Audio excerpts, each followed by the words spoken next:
In Victorian London, you didn't just pay to sleep, you paid to sit up straight all night on a wooden bench while a man with a stick smacked you if your chin touched your chest. Welcome to the penny sit-up, where the desperate handed over their last coin for the privilege of not freezing to death on the street.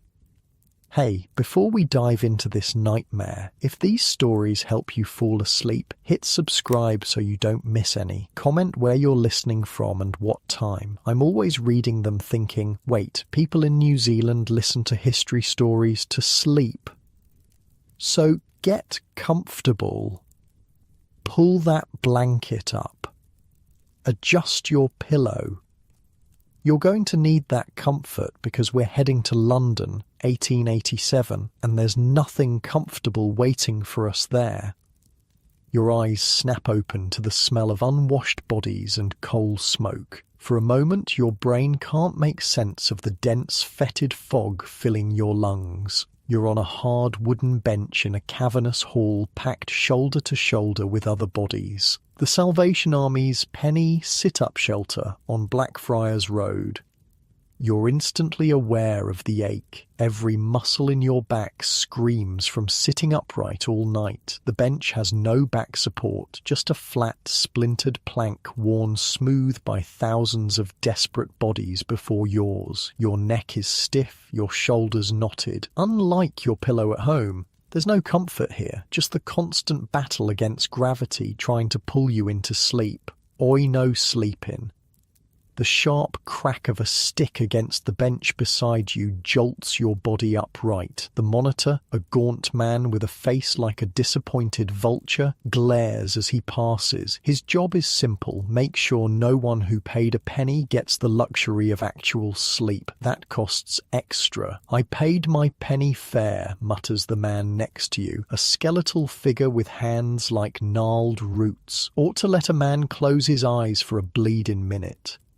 He's right, of course, but the rules of the penny sit-up are brutally simple. 1 penny buys you a spot on this bench until morning. No lying down, no sleeping, just sitting upright through the endless night hours, fighting exhaustion while surrounded by the sounds and smells of 200 other souls doing the same. The hall stretches before you, dimly lit by a few oil lamps that cast more shadow than light. In the murky darkness, you can make out row after row of benches, each packed with huddled figures. Men mostly, but some women too. Even a few children, though they're supposed to go to separate shelters. Everyone staring vacantly ahead or whispering to neighbours or just staring at nothing with hollow eyes. First time? The man on your other side leans in. His breath smells of gin and rotting teeth, but his eyes are surprisingly kind. You can tell he wasn't born to this life. There's something about the way he holds himself, like he remembers being someone else once. You'll get used to it. Name's William. Used to be a clerk before the cough took me job. He demonstrates with a hacking wheeze that sounds like furniture breaking inside his chest. Been on the streets 3 years now. How do you survive, you ask, genuinely curious. William snorts. Survive? This ain't living, friend. This is just not dying. He gestures around the room. Look at us. London's finest collection of human refuse. He's not wrong. The faces around you tell 100 different stories of downfall. The old soldier with one arm who stares at nothing, still fighting some battle in his head. The young woman with a hollow-cheeked baby hidden beneath her shawl, though children aren't supposed to be here. The once fine gentleman with perfectly polished shoes and a coat that's been carefully mended a dozen times. And the smell. God, the smell. It hits you in waves. Unwashed bodies, damp wool, the sickly sweet odour of disease, the sharp tang of urine from the overflowing bucket in the corner. No one has bathed in weeks. Some haven't bathed in years. In the winter, the Thames freezes and the public baths close. Even in summer, a bath costs money that's better spent on food. You've got to understand the hierarchy, William continues, warming to his audience. Penny sit-up is the bottom rung. Next up is the 2-penny hangover, where you get a rope to lean on. Proper luxury, that is. His sarcasm is as thick as the air. Then there's the 4-penny coffin, actual wooden box to sleep in, practically a palace. And you? Where do you usually sleep, you ask? William's face darkens. Whatever I can afford. Some nights, it's the streets, under a bridge if I'm lucky, doorway if I'm not. Those nights, the crushers, police, they'll move you on every hour, can't stop moving, or they'll run you in for vagrancy. So you just walk all night. Unless you want to end up in the workhouse. He spits the word like it's poison. I'd rather die in a ditch than go to the workhouse. The workhouse. The mere mention sends a ripple of tension through those nearby. Victorian England's solution to poverty, a prison for the crime of being poor. Work breaking stones or picking oakum until your fingers bleed, separated from your family, eating slop that pigs would refuse, sleeping on straw infested with lice. Last winter, William says, voice dropping, there was a woman outside Covent Garden. Crusher told her to move along. She had nowhere to go, see? Newborn baby with her, temperature well below freezing. They found her in the morning, frozen solid on a doorstep in 7 Dials, baby too. The silence that follows feels thick enough to cut, not because the story is shocking, everyone here has a similar tale, but because of the collective, unspoken acknowledgement that could be any of us tomorrow. Your stomach cramps painfully, a reminder that you haven't eaten since yesterday morning, a half-rotten potato and some scraps from behind the butcher's shop on Fleet Street. Your mouth waters at the memory. Food comes at 5, William says, noticing your discomfort. Bread and tea, barely enough to keep a bird alive, but it's something. If you get it, mutters a voice from behind. Run out quick, they do. You turn to see a boy who can't be more than 14, though his eyes belong to someone much older. Street children are everywhere in London, orphaned, abandoned, or simply lost in the city's vast maze. Some have never known any other life. What happens at morning, you ask, realizing you don't know the procedure. They kick us out at 6, William answers. Back onto the streets. Most will head to the docks or Covent Garden, try to pick up work. Strong backs can earn a few pennies unloading ships or carrying crates. Rest of us. He trails off with a shrug. Beg, steal, whatever it takes.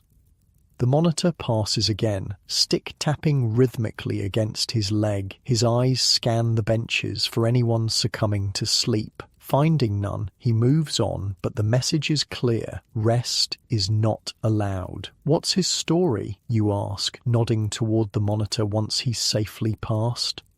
William chuckles darkly. Harris? Used to be one of us. Got the job last winter, sleeps in a proper bed now, in a room upstairs, gets 3 meals a day and 6 shillings a week. For that, he'd beat his own mother if she nodded off. You understand the bitterness in his voice. When survival is this desperate, betrayal comes cheap. The hours crawl by. Your back screams for relief. Your eyelids feel like they're weighted with lead. Every few minutes someone is prodded awake with a sharp jab. Occasionally an argument breaks out over space, over a stolen cap, over nothing at all. The tensions of poverty boil over in small vicious eruptions. This lot's civilized, William comments after 2 men are separated before their shoving match can become something worse. You should see the place on Doggett Street. Knife comes out every night there. A hacking cough erupts from somewhere in the room, a deep, wet sound that speaks of consumption. Tuberculosis, the deadly disease, spreads like wildfire through places like this. You instinctively hold your breath, though you know it's futile. If the disease is in this room, chances are you've already been exposed. Girl died right where you're sitting last month, William says casually. Coughed blood all over, then just keeled over. They dragged her out the back. No family, so parish burial. Pauper's grave. He says this without emotion, just stating facts. Death is too common here to warrant special notice.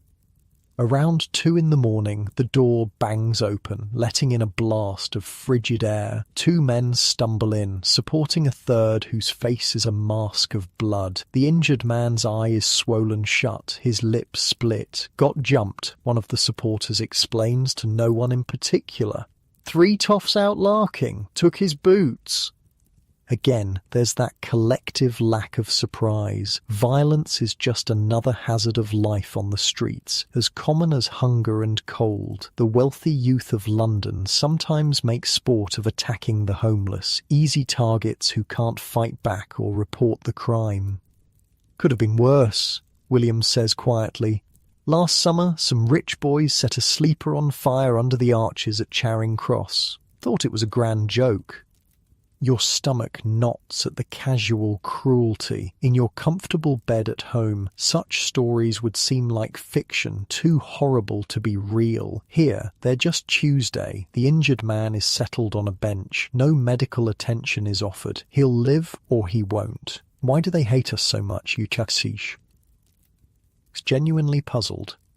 William considers this. They don't see us as people. We're like rats to them, vermin. Problem to be solved. He shifts on the hard bench. Read in the paper last week, some doctor suggesting they should round us all up, ship us to Australia like they used to do with convicts, clean up the streets. But we haven't done anything wrong, you protest. The old man gives you a look that's half pity, half amusement. Being poor is the worst crime in England, friend. Always has been.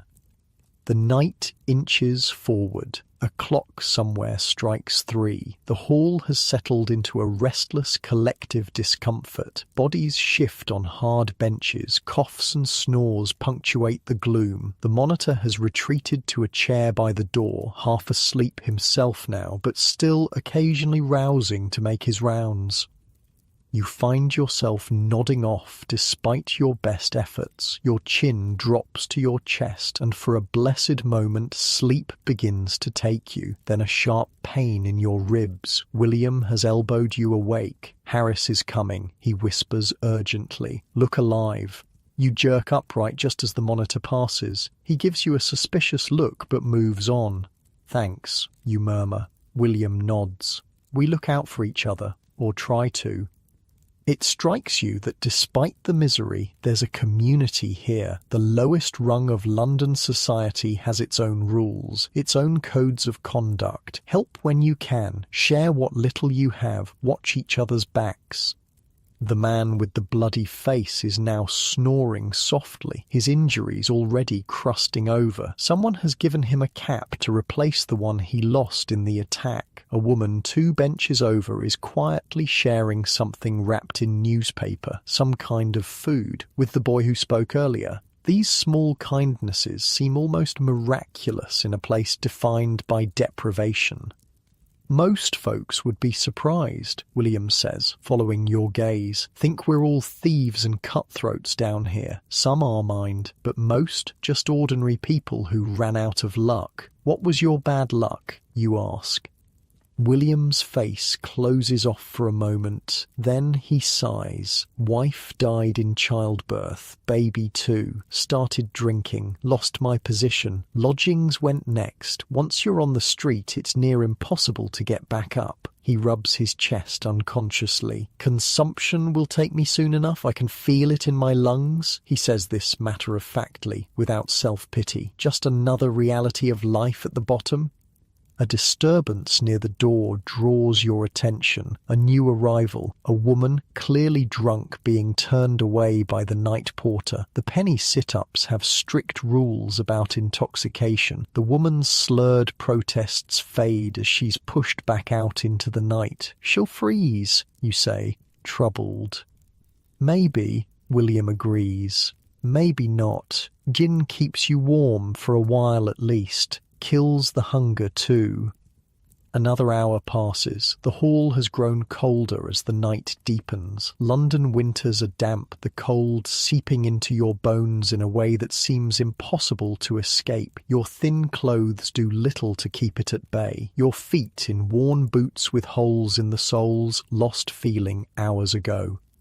Around you, people have developed strategies for dealing with the prohibition on sleep. Some stare fixedly at a spot on the wall in a kind of waking trance. Others engage in whispered conversations that require just enough attention to keep them alert. Some simply endure, fighting their body's desperate need for rest moment by moment. Does it get easier, you ask William, getting by on no sleep?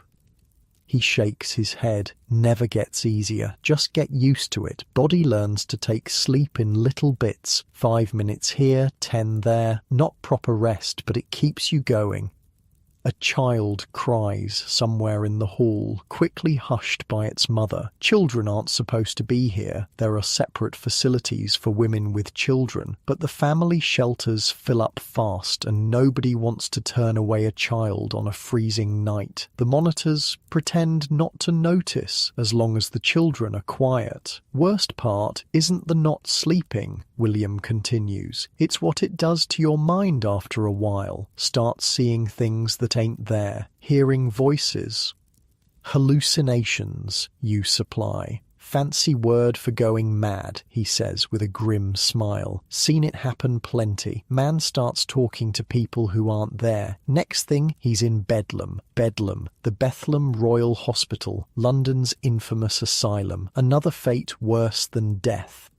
The air in the hall has grown thicker, harder to breathe. Hundreds of bodies in an enclosed space with poor ventilation. The few windows are sealed against the cold, trapping the miasma of human misery inside. Your lungs labour with each breath.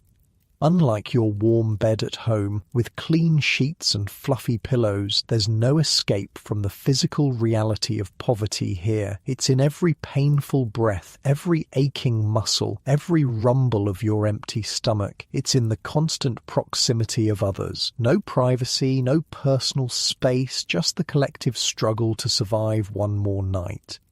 The clock strikes 4. 2 more hours until release. Your body feels like it's been beaten, every joint stiff, every muscle screaming. But there's a strange solidarity in the shared discomfort. No one here is suffering alone. Tell me something good, you say suddenly to William. Something from before. He looks surprised by the request, then thoughtful. Used to take my wife to Regent's Park on Sundays, he says finally. She loved the flowers, always said she wanted a garden of her own someday. His weathered face softens at the memory. Her name was Mary, prettiest girl in Cheapside.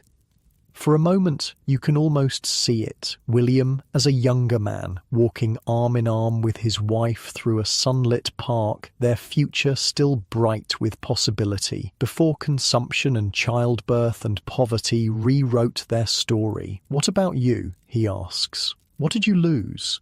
The question catches you off guard. You begin, but William interrupts with a raised hand. Don't matter. We all had something once. That's what haunts us at night, the remembering. A bell rings suddenly, startling you. People begin to stir more actively, a current of anticipation running through the hall. Breakfast, William explains, such as it is. 2 Salvation Army workers appear with large metal pots and begin moving down the rows. Each person receives a tin cup of thin tea and a small piece of bread. The tea is lukewarm and tastes faintly of metal, but it's wet and contains a hint of sugar. The bread is stale, but edible. For many, it will be their only food today. You accept your portion gratefully. Around you, people fall on the meagre provisions with varying degrees of dignity. Some tear at the bread like animals, while others break it carefully into small pieces, making it last. Eat slow, William advises. Fools gulp it down, then their stomachs cramp something fierce. You follow his advice, savouring each small bite of bread, each sip of weak tea. It's barely enough to take the edge off your hunger, but it's something. As people finish eating, the atmosphere in the hall changes subtly. Morning is coming. Soon they'll all be back on the streets, facing another day of scraping by. Some look defeated by the prospect. Others have a determined set to their shoulders. They have plans, schemes, ways to get through the next 18 hours until night falls again. "What will you do today?" you ask William. He coughs painfully before answering. "Try my luck at Covent Garden. Rich ladies sometimes give pennies to old soldiers." He taps his leg. "Got a bit of shrapnel in the knee from the Crimea. Not enough for a pension, but enough to earn a bit of sympathy when I play it up." You realise he's not actually old, probably no more than 50, but life on the streets has aged him prematurely. His weathered face and white hair belong to a man 20 years his senior. "And tonight?" you ask. He shrugs. "Depends what I earn. Maybe back here, maybe the 2 penny if I do well." He gives you a sidelong glance.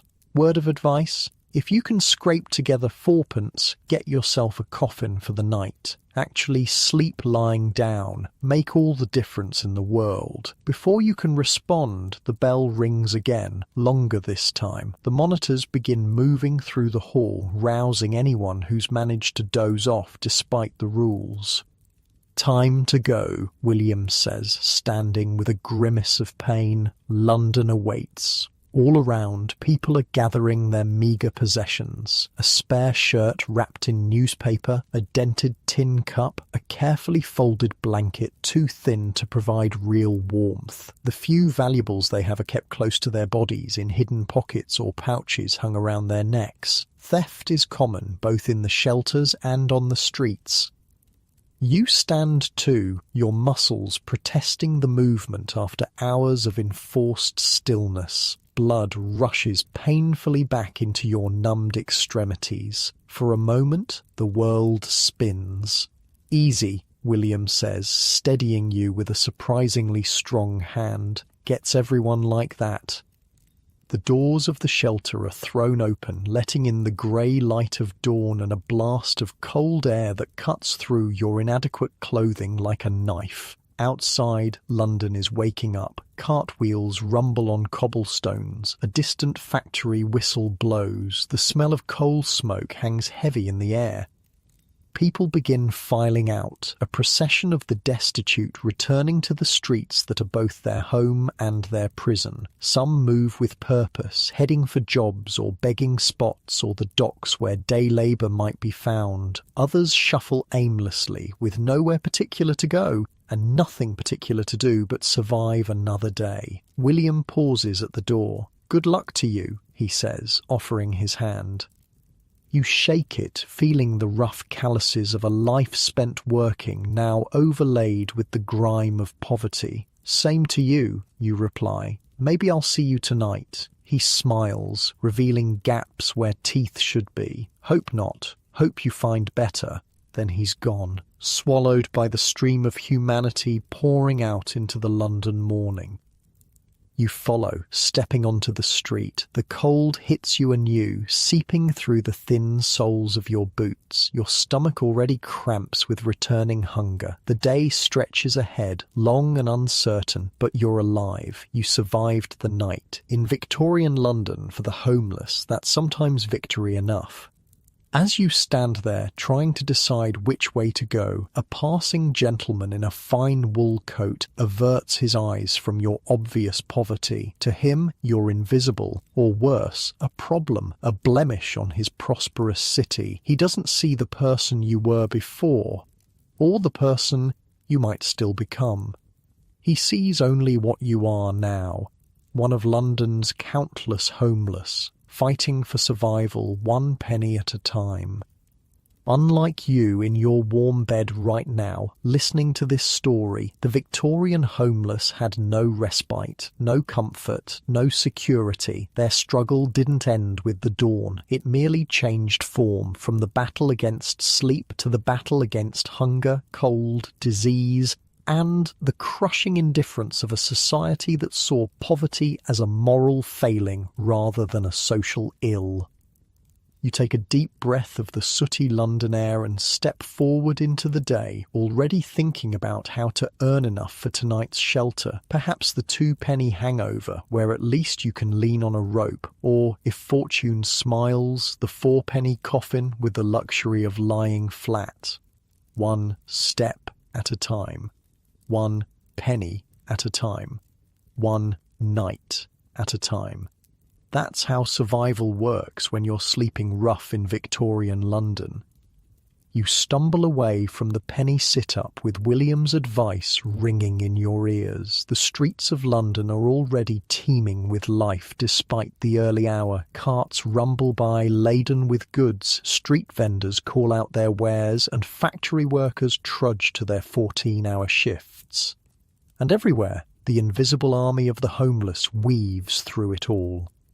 Your stomach cramps fiercely. The tea and stale bread from breakfast are long gone, burned up by your body's desperate need for fuel. You need to earn some coins today, or you'll be sleeping under a bridge tonight. Oi you, a burly man loading crates outside a warehouse beckons you over. Need a pair of hands for the morning, 6pence for 4 hours.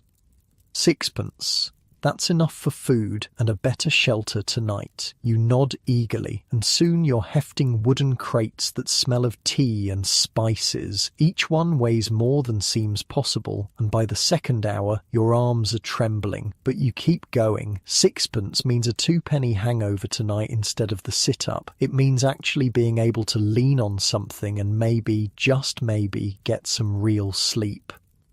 The work finishes just past noon. The foreman flips you a 6pence, which you catch and tuck quickly into a secret pocket you've sewn into your waistband. In Victorian London, showing money is an invitation to theft. You find a street vendor selling pea soup from a cart. "Penny a bowl," the woman says, eyeing your ragged clothes suspiciously. The soup is watery and lukewarm, with more water than peas, but it fills the gnawing hole in your belly. You savour each spoonful, knowing it might be your only proper meal today. As you eat, you notice a young boy watching you hungrily from across the street. His face is so thin you can see the outline of his skull, and his eyes have that hollow look of chronic starvation. You hesitate, then beckon him over. "Here," you say, pushing the half-full bowl toward him. "Finish it." He doesn't speak, just snatches the bowl and gulps down the remaining soup so fast you worry he'll choke. When he's done, he wipes his mouth with a grimy sleeve and gives you a nod before disappearing into the crowd. That small act of kindness leaves you oddly warmed despite the biting cold. You've been on the streets long enough to know that such moments of connection are rare treasures. The afternoon stretches before you. With food in your belly and money for tonight's shelter, you allow yourself to simply walk, observing the city around you. London is a place of stark contrasts. Fine carriages roll past children in rags. Shop windows display luxuries, while beggars huddle in doorways. As dusk approaches, you make your way toward the area known for its 2-penny hangovers. The streets grow narrower here, the buildings leaning toward each other as if sharing secrets. The smells intensify: rotting vegetables, human waste, the sour reek of poverty. You find the place, a nondescript building with a small sign reading Night Refuge 2D. Already a queue has formed, men and women with that particular look of the long-term homeless, gaunt faces, wary eyes, clothes worn to shapeless rags. You join the line, clutching your precious 6pence. The sun has set, and a freezing fog rolls in from the Thames, turning gas lamps into ghostly orbs. Your breath forms clouds in the frigid air. First time at the hangover, the man behind you has a thick Irish accent and one eye clouded with cataracts. You'll be missing your penny sit-up, I warrant. Is it that bad? You ask. He gives a wheezing laugh. Bad? It's a bloody marvel of human torture, so it is. But you can actually sleep. If you don't mind waking with a neck so stiff you'll think you died in the night. The line shuffles forward. You can hear raised voices from inside, an argument over money or space or some perceived slight. The homeless may band together for survival, but tension runs high when resources are scarce. Name's Patrick, the Irishman says. Was a bricklayer till I lost the eye. Now I'm what the fancy folks call indigent. He pronounces the word with mock refinement. What happened to your eye, you ask? Lime mortar, splash of it went right in. Didn't have coin for a doctor, so, he shrugs. London's full of one-eyed bricklayers. We're practically a guild. The queue moves again. You're at the entrance now, a narrow door guarded by a man built like a prize fighter. His expression suggesting he enjoys his work a bit too much. Twopence, he grunts, holding out a meaty hand. You drop the coins into his palm and he jerks his head toward the interior. Through there, find a space. No fighting, no stealing, no pissing on the floor. Break the rules, you're out on your arse with no refund. The room beyond is long and narrow, lit by a few smoky lanterns that do more to create shadows than dispel them. Along both walls run wooden benches, and stretched in front of each bench is a thick rope, held about 3 feet off the ground by metal posts. And draped over these ropes, like laundry hung out to dry, are people. They lean forward over the rope, arms dangling, heads lolling, in a posture that looks profoundly uncomfortable, yet allows a kind of half-sleep. The rope supports their weight, keeping them from falling forward off the bench. Jesus Christ, you mutter, taking in the scene. Nah, he's got better accommodations, Patrick says behind you. This here's for sinners like us. The room holds perhaps 60 people already, with space for 20 more. The smell hits you like a physical force. Unwashed bodies, damp wool, the sickly sweet odour of suppurating wounds, and the unmistakable tang of urine despite the rule against it. You find an empty spot on a bench and gingerly take your place. The wooden seat is hard and cold, worn smooth by countless bodies before yours. The rope in front of you is surprisingly rough, made of hemp that scratches your hands when you grip it. Trick is to get your weight just right, Patrick advises, taking the spot next to you. Too far forward, the rope cuts into you. Too far back, you'll fall off when you doze. You adjust your position, trying to find that precarious balance. Around you, others are doing the same, or have already found it and hang suspended in that strange half-sleep, heads drooping over the rope. A woman across from you catches your eye. She's older, with grey hair, escaping from beneath a tattered bonnet. Despite her obvious poverty, there's a dignity to her posture, a refusal to be completely broken by circumstances. First hangover, she asks, noticing your awkward adjustments. You nod. Put your wrists over first, then let your head drop, she demonstrates, her thin arms draped over the rope, hands dangling. Spreads the pressure, otherwise you'll have a rope burn across your chest come morning. You follow her advice and find it does help. Thank you. Martha, she introduces herself, former lady's maid to a duchess, now lady's maid to this fine establishment. Her dry humour is unexpected. What happened, you ask, then immediately regret the question. On the streets, personal histories are often guarded, but Martha doesn't seem offended. Duchess died, new duchess brought her own maid. At my age, not many families looking to hire, spent my savings. Here I am. She says this matter-of-factly, without self-pity. You? Before you can answer, a commotion erupts at the far end of the room. 2 men are arguing, their voices rising sharply above the general murmur. "That's my spot been sitting there every night this month," one shouts. "Don't see your name on it," the other sneers. "Move along, Grandad." The first man, indeed elderly, stands his ground. "I'm not moving. You can find another spot." The second man, younger and clearly stronger, smiles unpleasantly. "Well then." What happens next is brutally quick. The younger man shoves the older one hard. The elderly man stumbles backward, loses his balance and falls heavily. There's a sickening crack as his head hits the floor. For a moment, the entire room goes silent. Then the elderly man groans, a hand going to his bloodied head. The guard who took your money appears, alerted by the noise. He takes in the scene with practiced indifference. "Both of you out," he says flatly.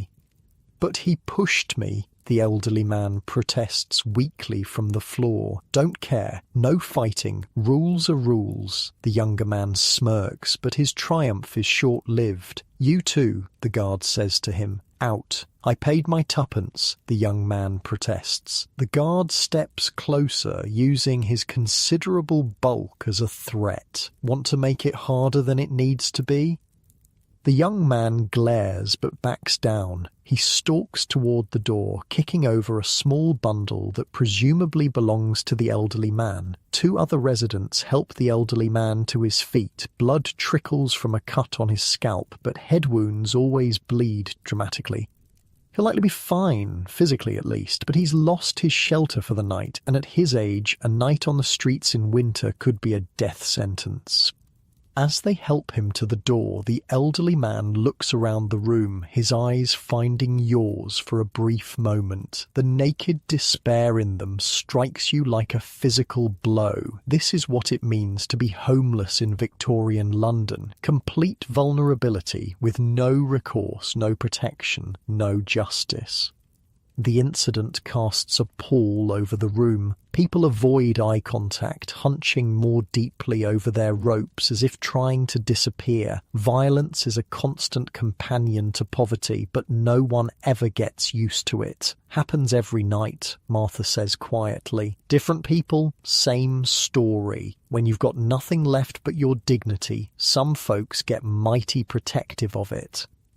Your position on the rope is growing increasingly uncomfortable. The hemp digs into your wrists and chest. Your back aches from the unnatural posture. And yet, incredibly, people around you are managing to sleep this way. Their breathing deepens, occasionally punctuated by snores or muttered words from dreams. "Does it get easier?" you ask Martha, shifting to relieve the pressure on your chest. "The rope? No." She gives a small, sad smile, but the desperation to sleep eventually wins out over the discomfort. As if to demonstrate, her eyelids droop, and within moments she's drifted off, her body somehow finding equilibrium draped over the rope. It looks about as comfortable as sleeping on a clothesline, but exhaustion is a powerful force. You try to follow suit, letting your head drop forward, trying to relax despite the awkward position. Each time you start to drift off, your body jerks awake, a primal response to the sensation of falling. Beside you, Patrick has no such troubles. He leans on the rope with the practiced ease of long experience. Already asleep, his breathing raspy but regular.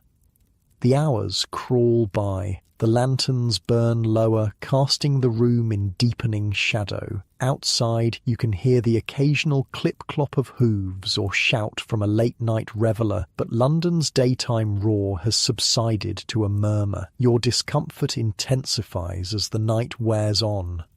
Your neck develops a crick that sends shooting pain down your spine. Your wrists, bearing much of your weight against the rope, grow raw and chafed. Your legs cramp from the awkward seated position. But around 3 a.m, something strange happens. Your exhaustion finally overwhelms your discomfort, and you slip into a state that's not quite sleep, but is no longer fully awake. It's a twilight consciousness where time loses meaning. Images flicker behind your eyelids. Memories, dreams, hallucinations born of exhaustion. You see William from the penny sit-up, but in your dream state, he's young again, walking through Regent's Park with his wife. You see the hungry boy who took your soup, but he's clean and well-fed, running through sunlit streets. You see yourself as you once were before whatever circumstances brought you here. A sharp pain jolts you back to full consciousness. Something has bitten you, a louse or a flea most likely. The two-penny hangover, like all cheap lodgings, is infested with vermin. They crawl through the wooden benches, nest in the rope, feast on the captive bodies, provided for their midnight meal. You scratch furiously at your neck, feeling the raised bump of the bite. It's far from the first, and your skin bears the evidence of nights spent in places like this, a constellation of red marks and scabs from constant bites. Don't scratch, Martha advises, apparently awake again. Makes them worse. How do you stand it, you ask, trying not to think about the insects that are undoubtedly crawling through your clothes right now, laying eggs in the seams that will hatch into a new generation of parasites. No choice, is there? She replies pragmatically. Besides, they're equal opportunity biters. Bite the rich same as the poor, given the chance. I find that thought rather comforting. Her perspective surprises a laugh out of you. Trust Martha to find class equality in the feeding habits of parasites. Around you, others are stirring, driven from their precarious sleep by similar discomforts, bites, cramps, the increasingly unbearable pressure of the rope. A man down the bench has developed a hacking cough that sounds like furniture breaking inside his chest. Another rocks slightly, muttering to himself, perhaps caught in some nightmare or simply driven to the edge of sanity by chronic exhaustion. Knew a fellow once, Patrick says suddenly, apparently awake as well. Slept like this for 2 years straight. Neck got permanently bent, couldn't straighten up if he tried, walked around looking at his shoes for the rest of his life. What happened to him, you ask? Walked straight into the Thames one foggy night. Couldn't see where he was going on account of always looking down. Patrick chuckles at his own dark humour. Least that's what I heard. The night crawls on. The discomfort of the rope becomes almost meditative in its constancy, a fixed point around which your consciousness orbits. Your body has moved beyond pain to a kind of numb acceptance. This, you realize, is how people survive such conditions, night after night. The body adapts. The mind detaches. You endure because the alternative is worse. Around 5 in the morning, a new sound penetrates the fog of your half-sleep. The scrape of a blade on wood. You open your eyes to see a wiry man moving from post to post, a knife in his hand. For a confused moment, you think it's some kind of attack. Then you realize he's cutting the ropes. Morning call, Patrick mutters beside you. Brace yourself. Before you can process his warning, the man reaches the rope you're leaning on. With a quick slash, he severs it. Suddenly deprived of its support, your upper body pitches forward violently. Only a desperate grabbing at the bench keeps you from sprawling face first onto the floor. All around, people are falling or catching themselves, a chorus of curses and groans filling the air. It's a brutal way to wake, but effective. Within moments, everyone is upright, bleary-eyed but undeniably awake. Out everybody out, the knife wielder shouts, moving through the room. New day, new penny. Out you go. People begin gathering their meagre possessions. A spare shirt wrapped in newspaper, a dented tin cup, a carefully folded blanket too thin to provide real warmth. The few valuables they have are checked to ensure they weren't stolen in the night. Bloody hell, you mutter, rubbing your neck. It feels like it's been broken and poorly reset. Your wrists bear angry red welts from the rope, and every muscle in your back screams in protest as you stand. Told you you'd miss your penny sit-up, Patrick says with grim amusement, though I reckon you actually got some sleep, which is more than you can say for those poor bastards. He has a point. Despite the discomfort, you did manage some fractured sleep, certainly more than would have been possible sitting upright on a bench all night. Martha is already on her feet, adjusting her bonnet with dignity that seems out of place in these squalid surroundings. "Off to try for work at the laundry," she says. "They sometimes need extra hands on Wednesdays." "Good luck," you tell her sincerely. She gives you a small nod. "You as well. Perhaps see you tonight." "Not if I can help it," you reply, echoing William's words from yesterday. "Hope you find better." She smiles at that, a genuine smile that transforms her tired face. Hope springs eternal, even in the two-penny hangover. With that, she joins the shuffling line heading for the door, out into the pre-dawn darkness of London.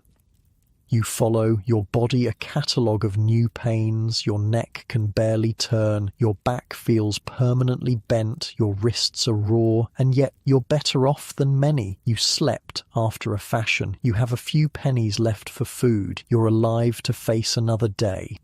Outside, the city is still wrapped in darkness, but the first hints of activity are stirring. Night soil men finishing their rounds, collecting human waste from cesspits, bakers firing up ovens for the day's bread, factory workers trudging to shifts that begin at ungodly hours. And everywhere, the homeless, emerging from shelters like yours, from doorways and arches, from wherever they found a few hours' respite from London's dangerous streets. Patrick gives you a nod of farewell before limping off toward the docks. You wonder what work a one-eyed man can find there, but survival breeds resourcefulness. Perhaps he knows a foreman or has some skill that outweighs his disability. You stretch, trying to work the knots out of your abused muscles. The two-penny hangover was a unique form of misery, but you can see why it's popular despite the discomfort. Sleep, even compromised sleep, is a precious commodity when you're homeless. A group of well-dressed young men stumbles past, clearly ending their night rather than beginning their day. They're drunk and loud, returning from some gentleman's club or late-night entertainment. One of them spots your ragged clothes and rope-burnt wrists. "I say, Jenkins, look at this specimen," he calls to his friend. "Must be fresh from the two-penny doss house." His companions laugh as if he said something terribly witty. One of them tosses a penny at your feet. "There you are, old chap. Start saving for a proper bed." More laughter as they continue on their way. Your existence nothing more than a momentary amusement in their privileged lives. You pick up the penny, pride is a luxury you can't afford, and pocket it, 1/3 of the way to tonight's hangover, or half of a bowl of soup. In the economy of survival, every penny counts. The sky is lightening now, the dark blue-black giving way to grey. Another day begins in London, a city of stark contrasts. Extreme wealth alongside desperate poverty, often separated by nothing more than a street or a wall. You set off in search of work or charity, or some opportunity to earn enough for shelter tonight. Your body aches from the rope, your stomach already cramps with returning hunger, and your clothes are inadequate against the biting cold. But as you move through the awakening streets, you find yourself thinking of Martha's words. Hope springs eternal, even in the two-penny hangover. In Victorian London, for the homeless, sometimes hope is the only currency that never runs out. Unlike your comfortable position right now, with your head on a soft pillow and warm blankets surrounding you, the homeless of Victorian London never knew such luxury. Each day was a struggle for survival, each night a battle against the elements and exhaustion. The next rung up from the two-penny hangover was something both better and stranger, the four-penny coffin. If you could scrape together 4 pennies, you could actually lie down flat in a wooden box for the night, a coffin-shaped box that gave the accommodation its macabre name. For those with 4 pennies to spare, it was the height of luxury, a chance to sleep lying down, to give the body a few hours of proper rest before returning to the daily struggle for survival on London's unforgiving streets. Fortune smiles on you the next day. A brewery needs extra hands to move barrels, and the foreman takes a liking to your willingness to work without complaint. By mid-afternoon, you've earned a whole shilling, 12 pennies, and your body hums with the unfamiliar sensation of possibility. You're a decent worker, the foreman says, counting coins into your palm. Come back tomorrow, might have more for you. You nod eagerly, closing your fingers around the small fortune, 12 pennies. Enough for food, enough for shelter, enough for the night's holy grail. A 4-penny coffin. The name alone makes your skin crawl, but among the homeless of Victorian London, the 4-penny coffin is spoken of with reverence. A chance to sleep lying flat. A wooden box, yes, shaped disturbingly like its namesake, but still horizontal rest after days of sitting upright or hanging over ropes. You treat yourself to a meat pie from a street vendor, a luxury at 2p, but your body craves protein after days of thin soups and stale bread. The pie is mostly gristle and suspicious lumps in gravy, but it's hot and filling. You eat slowly, savouring each bite, watching people hurry past in the gathering dusk. A child stops to stare at you, a well-dressed boy of perhaps 8 holding his mother's hand. "Mamma, why is that man so dirty?" he asks loudly. The woman jerks him away. "Don't look at such people, Charles," she hisses, not quietly enough.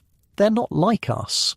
You've grown used to such reactions in your ragged clothes, with dirt ground into your skin and your hollow-cheeked hunger. You're barely human to them, a problem to be avoided, a blight on their prosperous city.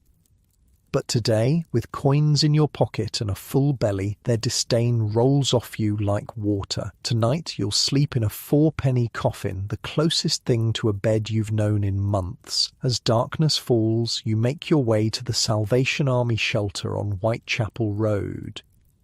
This one's different from the penny sit-up or the 2-penny hangover. It costs more, but offers what passes for luxury among London's homeless, the infamous coffin beds. The building is larger than the others, with an actual queue forming outside. You take your place, stamping your feet against the cold. The man ahead of you has a hacking cough that makes your chest hurt just listening to it. "First time in the coffins?" he asks between spasms. Noticing your nervous glance at the shelter, you nod.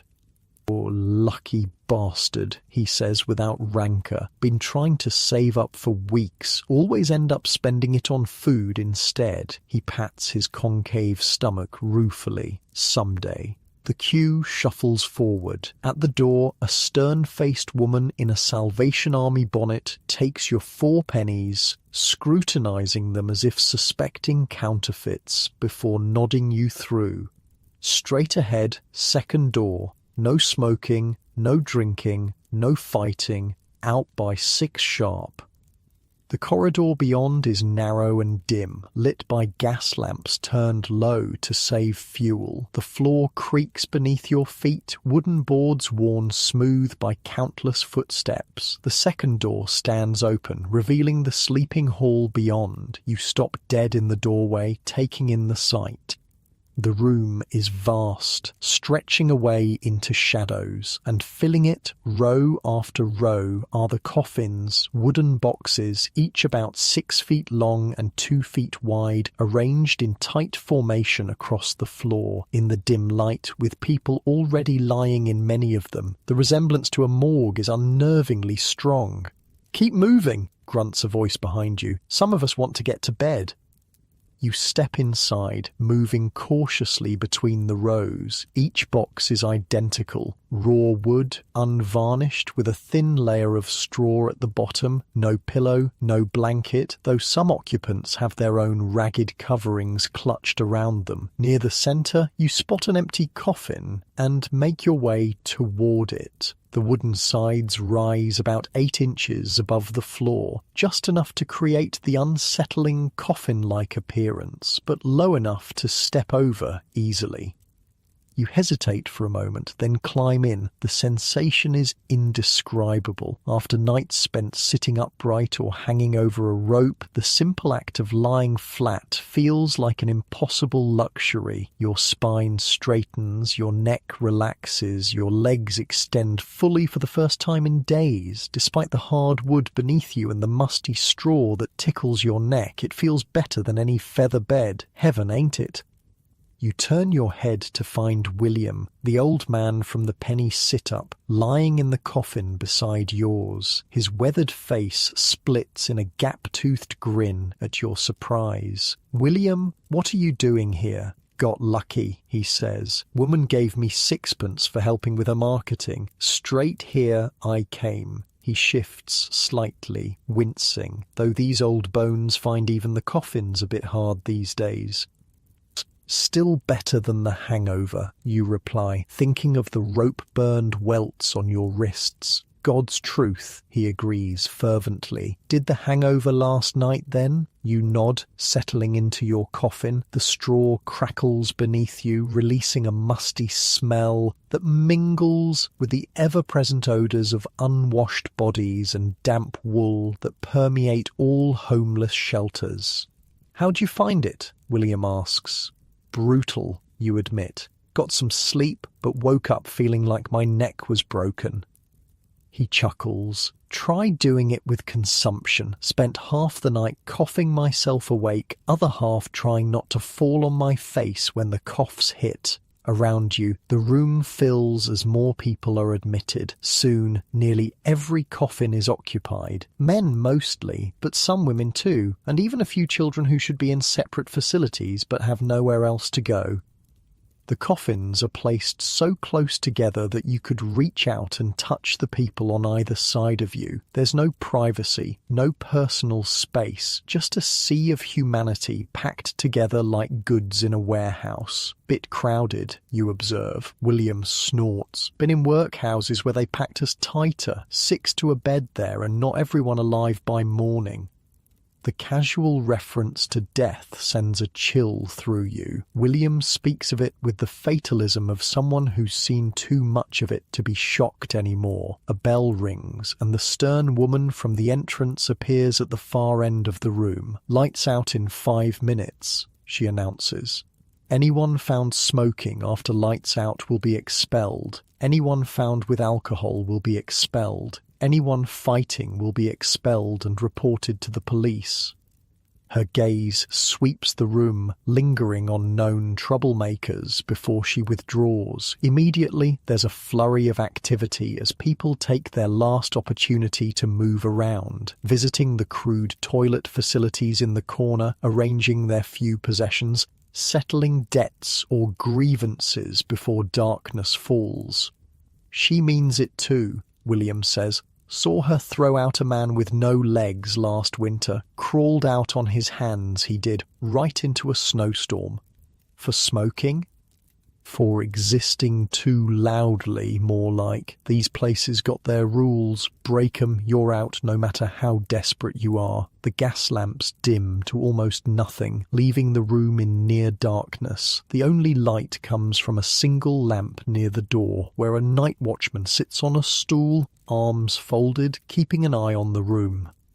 In the sudden quiet, 100 different sounds emerge. Coughing, snoring, the rustle of straw as people shift position, whispered conversations, a child whimpering somewhere in the darkness. The symphony of human misery played nightly in shelters across London.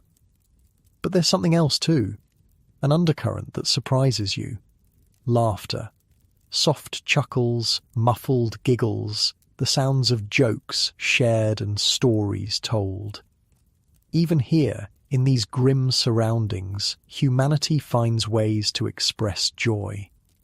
Heard about the toff who fell in the Thames yesterday? Comes a voice from a coffin to your right. Go on then, someone replies. Seems he was showing off to some fine lady, walking along the embankment with his nose in the air. Walked straight into a lamppost, he did. Knocked himself backward into the river. Lady's dog jumped in after him, not to save him, mind, but to fetch his fancy hat. Laughter ripples through the darkness. You find yourself smiling too, picturing the scene. Dog got the hat, someone calls. Got the hat, got a reward, got a warm place to sleep tonight. Better off than the lot of us. More laughter, louder now. For a moment, the shared amusement pushes back against the grimness of your surroundings. These people have nothing, yet they still have their humour, their humanity. Settle down, the watchman calls irritably from his post. Some folks trying to sleep. The laughter subsides, but a warmth remains. You feel it spreading through your chest, a sense of connection, of community. For all its horrors, there's something about shared hardship that binds people together. William shifts beside you, coughing softly. Say what you will about these coffins, but at least the company's decent. You murmur agreement, feeling yourself begin to drift towards sleep. Your body aches from the day's labour, but it's a productive ache, not the bone-deep misery of hanging over a rope all night. The hard wood beneath you seems to soften as exhaustion takes hold. Somewhere in the darkness, a man begins to snore, a rhythmic soaring sound that rises and falls like waves. Someone else mutters in their sleep, fighting battles in dreams that can't be much worse than their waking reality. Your own consciousness begins to slip away, pulled down by the simple luxury of lying flat. But just before sleep takes you completely, a commotion breaks out near the door. "Please," a woman's voice, desperate and breathless. "My child is sick. We've nowhere else to go." "Rules are rules," comes the watchman's implacable response. "No admittance after hours. Come back tomorrow." "She won't last till tomorrow," the woman's voice breaks. "She's burning with fever. Please, I have money. 4p for me, 4p for her. Not my decision. Rules are rules." There's a sound like a sob, quickly stifled, then silence, and the soft click of the door closing. Around you, people stir restlessly, disturbed by the exchange. No one speaks, but you can feel the collective tension, the shared knowledge that each of them is one misfortune away from being that woman, turned away when most desperate. "She'll try the hospital next," William whispers. "Won't take her either, not without proper references. Poor kid." The casual brutality of it hits you anew. In Victorian London, even a sick child is just another problem to be managed, another body to be kept out of sight. But before the thought can fully form, exhaustion claims you. Sleep comes in a rush, pulling you down into blessed unconsciousness. You dream of coffins that float like boats on the Thames, carrying London's homeless away to some kinder shore. In your dream, William is young again, his consumption healed, steering one of the coffin boats with a long pole. "Coming?" he calls to you, but when you try to answer, your voice makes no sound. You wake sometime in the dead of night, momentarily disoriented. The room is dark and filled with the sounds of sleeping humanity. It takes a moment to remember where you are. The 4p coffin, the closest thing to a bed you've known in months. Beside you, William sleeps fitfully, his breathing laboured and wet-sounding. Even in sleep, the consumption gives him no peace. You wonder how long he has. Months, weeks, days, and what will happen when the end comes. A pauper's grave, unmarked and unmourned. One more statistic in London's grim mortality tables. You turn onto your side, the straw crackling beneath you. Your hip bone presses painfully against the hard wood, but it's still better than sitting upright all night. At least here you can shift position, find small measures of comfort.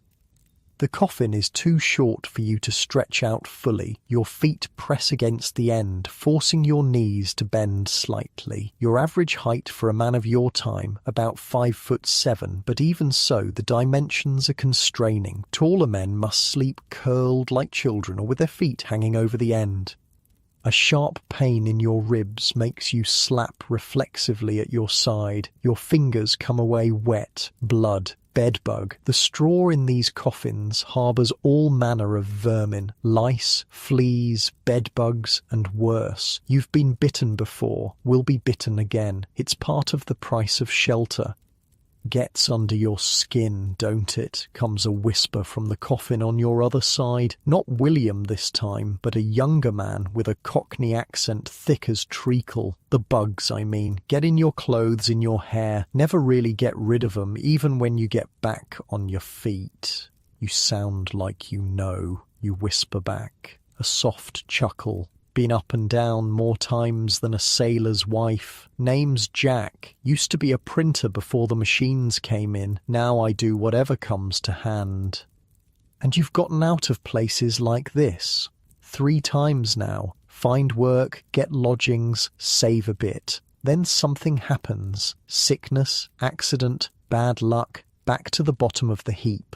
There's no self-pity in his voice, just a weary acceptance. But I'll climb back up, always do. His resilience impresses you. 3 times fallen, 3 times risen. Most never make it up even once. What's your secret, you ask?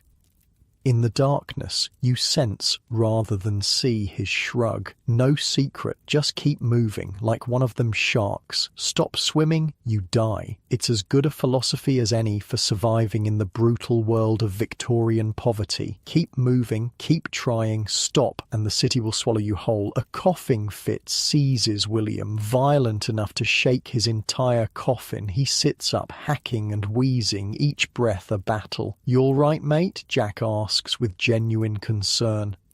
William can't answer, can only cough, deep, racking spasms that sound like something is tearing inside him. Finally, the fit subsides, leaving him gasping and spent. He spits into a rag, and even in the dim light, you can see the dark stain of blood. Bad tonight, he manages, voice raspy. Had a cousin went the same way, Jack says quietly. Consumption's a bastard. William nods weakly, lying back down. Won't be long now. Can feel it in my chest, like drowning, but slower.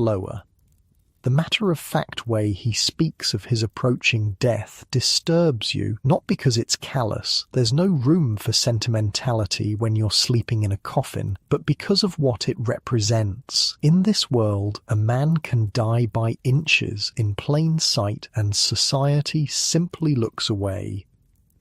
When I go, William says suddenly, take my boots, good leather them, resoled last year. The unexpected bequest startles you. I can't. Don't be daft, he cuts you off. I'll not need 'em where I'm going, and they're too good to waste. Promise me. You swallow hard. I promise. Satisfied, he settles back, pulling his thin coat tighter around him. Within minutes, his breathing steadies as he falls back into uneasy sleep. Decent of him, Jack comments. Most valuable thing he owns, them boots. You nod, though he can't see you in the darkness. The gift is more than decent. It's a kind of faith, a belief that something of William will continue after he's gone, in a world that will toss his body into an unmarked grave. His boots walking on through the streets of London represents a kind of immortality. Sleep is elusive after that. You lie awake, listening to the sounds of the room, snores, coughs, muttered dreams, the occasional cry of night terror. Outside, a church bell tolls 3 times, 3 in the morning, the darkest hour. You think about Jack's philosophy. Keep moving, like a shark. It's exhausting to contemplate, the endless struggle just to stay in place, the knowledge that one misstep could send you spiralling down to places even worse than this. Because there are worse places, the workhouse where families are separated, where work is deliberately pointless and crushing, designed to break the spirit as much as employ the body, the casual ward where you trade a night's shelter for a day of breaking stones or picking oakum until your fingers bleed, the street corner in winter where you might wake to find the person next to you hasn't woken at all, frozen in the night. Compared to those fates, your wooden coffin is a luxury. 4 pennies buys you flat ground beneath your back, a roof over your head, and the faint, flickering hope that tomorrow might be better. Morning comes too soon, announced by a bell that clangs with deliberate harshness. Around you people stir reluctantly, dragged from sleep back to their grim reality. Out in 15 minutes, calls the day watchman, a different man from the night before, but with the same implacable authority. Anyone still here at 1:15 gets reported for vagrancy. The threat is not idle. Vagrancy laws in Victorian England are harsh, designed to criminalise the condition of being homeless rather than address its causes. A charge of vagrancy can mean prison or the workhouse, both considered worse than death by many on the streets. You sit up, your body protesting after hours on the hard wood. Still, you feel better rested than you have in days. Beside you, William struggles to rise, his breathing laboured. Here, you offer him your arm for support. He grips it with surprising strength, pulling himself upright. Thanks, lad. Old bones don't want to move this morning. On your other side, Jack is already up and folding a threadbare blanket with military precision. Printer's fingers, he explains, catching your glance, never lose the habit of neatness. Around you, the room is a flurry of activity as people prepare to face another day. Some have nothing to gather. They came with only the clothes on their backs. Others carefully pack small bundles, a spare shirt, a precious book, a child's toy preserved through all manner of hardship. You help William to his feet, steadying him as a coughing fit threatens to topple him back into the coffin. You should see a doctor, you say, knowing even as the words leave your mouth how useless the advice is. William gives you a look that's half amusement, half pity. With what money? For what purpose? No cure for what I've got, not for the likes of us. He's right, of course. Medical care for the poor in Victorian London is virtually non-existent. Hospitals require recommendations and often payment. Doctors won't treat those who can't pay. For the homeless, illness is simply one more burden to bear until it eventually kills them. The 3 of you join the shuffling line heading for the door. You, William, and Jack, an unlikely trio formed by the random chance of adjacent coffins. Outside, the morning is grey and drizzling, a fine mist that soaks through clothing more effectively than a downpour. Off to try the docks, Jack announces. Always need strong backs there. And you? You ask William, concerned about his ability to survive another day on the streets in his condition. He shrugs. Same as always. Find a dry spot, try to stay warm, see if I can't beg enough for tonight's bed. Come with me, you suggest impulsively. The brewery might need 2 hands, not just one. William shakes his head. Kind of you, but I'd slow you down. Better on my own. He pats your arm. Don't worry about old William. Survived this long, haven't I?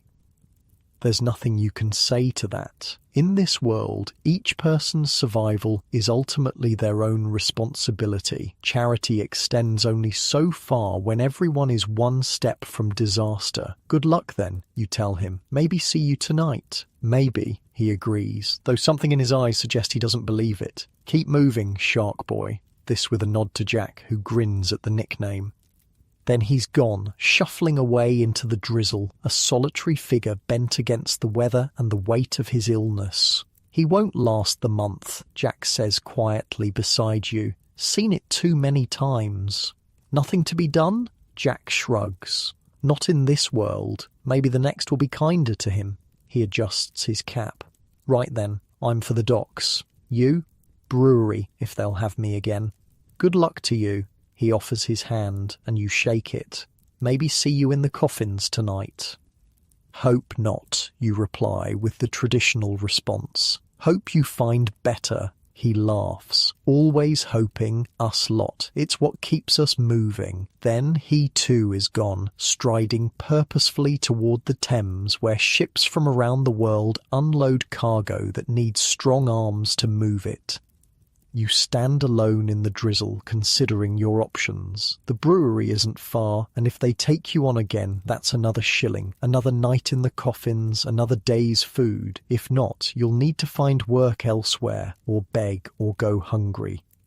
The endless calculations of survival occupy your mind as you begin walking. 4 pennies for shelter, 2pence for food if you're careful, a penny for tea to warm your insides, always counting, always planning, always one misfortune away from disaster. But as you navigate the awakening streets of London, you find yourself thinking of Jack's words, always hoping. It's what keeps us moving. Hope is a luxury that costs nothing, yet remains out of reach for many, but not for you, not today. Today you have work to seek, pennies in your pocket, and the memory of a night spent lying flat, a simple comfort that felt like unimaginable luxury. In Victorian London for the homeless, sometimes that's enough to keep going. One more day, one more night, one more chance that tomorrow might be better.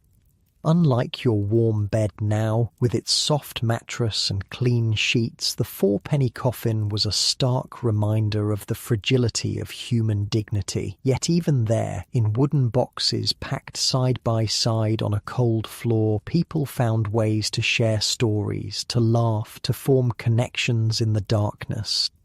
The lesson of the 4-penny coffin wasn't just about survival, it was about the resilience of the human spirit in the face of crushing hardship, about finding hope in the smallest comforts and strength in the briefest moments of connection.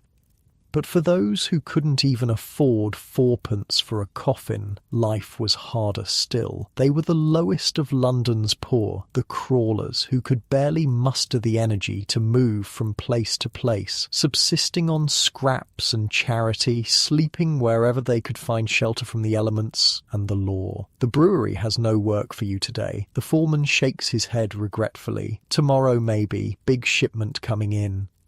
You nod and turn away, trying to ignore the sinking feeling in your gut. No work means no money. No money means no shelter tonight. Back to the streets where the police move you on hourly and sleep comes in dangerous snatches between their rounds. You still have 7pence left from yesterday's earnings, enough for food at least, maybe even enough for a penny sit-up if you're careful. But as you walk away from the brewery, a bone-deep weariness overtakes you. 3 nights of interrupted sleep, first at the penny sit-up, then hanging over a rope, then in the wooden coffin, have left you exhausted despite their varying degrees of discomfort. The drizzle has stopped, but the day remains grey and cold. You pull your thin coat tighter, though it does little against the damp chill that seems to seep directly into your bones. Your stomach rumbles, reminding you that tea and bread at the shelter was hours ago.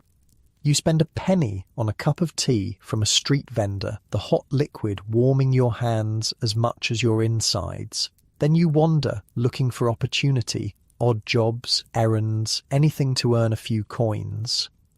But London teems with the desperate, all seeking the same thing. At the docks, 100 men fight for 10 positions. Outside shops, a dozen boys compete to carry packages. Near the markets, women with hollow eyes offer to carry, clean, mend, or perform less savoury services for pennies.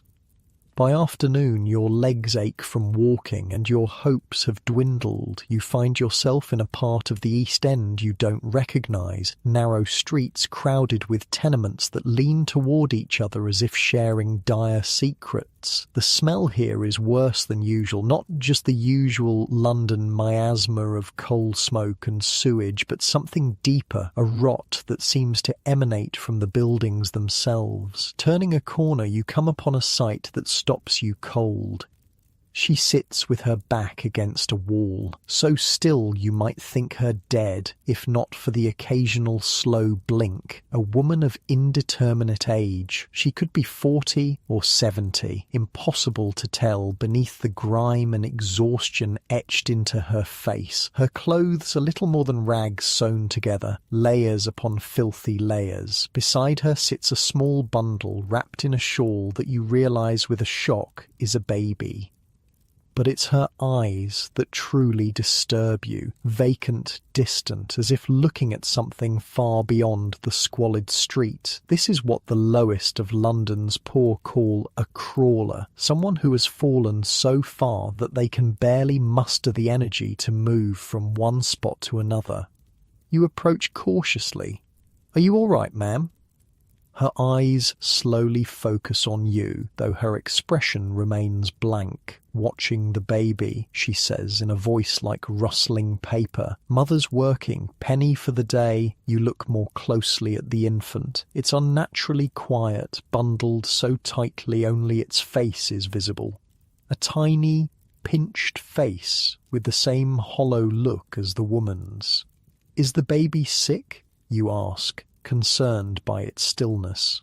The woman shrugs. "Most are. Live or die, not my doing. Just watch them for the penny."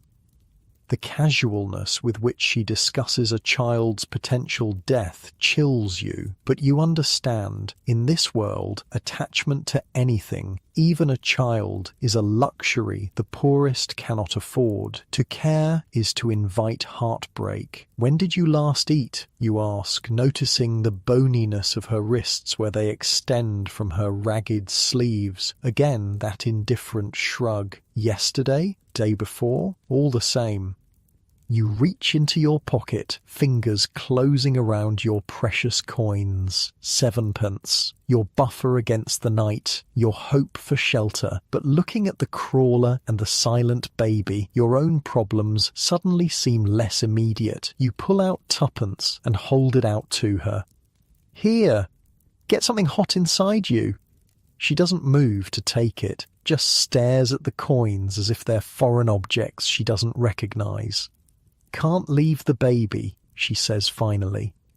"I'll watch it," you offer impulsively, "until you get back." Her vacant eyes narrow slightly, assessing you. Trust is rare on the streets, but the promise of food is a powerful motivator. Finally, she nods and takes the coins with fingers so dirty the grime has become part of her skin. "Back soon," she says, rising with painful slowness. "Don't take him nowhere." She shuffles away, moving with the characteristic gait of the crawler, a slow, painful progress that seems to require enormous effort for each step. You've heard that some crawlers move less than a mile in a day, conserving their minimal energy for the essential tasks of survival. Alone with the baby, you crouch down to check on it. The infant is alive but listless, its breathing shallow. Up close, you can see the signs of malnutrition, skin stretched too tight over tiny bones, a bluish tinge to the lips. "Hey there, little one," you murmur, adjusting the shawl to better protect it from the cold. "Your mum coming back soon?" The baby makes no response, not even the reflexive grasp when you touch its hand. Something is very wrong with this child, but in Victorian London, medical care for the poor, especially the homeless poor, is virtually non-existent. Chances are this baby has never seen a doctor and never will. Around you, the street continues its grim routine. A group of children play in the gutter, using a dead rat as a ball. A man with suppurating sores on his face begs from disinterested passers-by. Two women argue loudly over a broken bucket. Normal life in one of London's worst slums.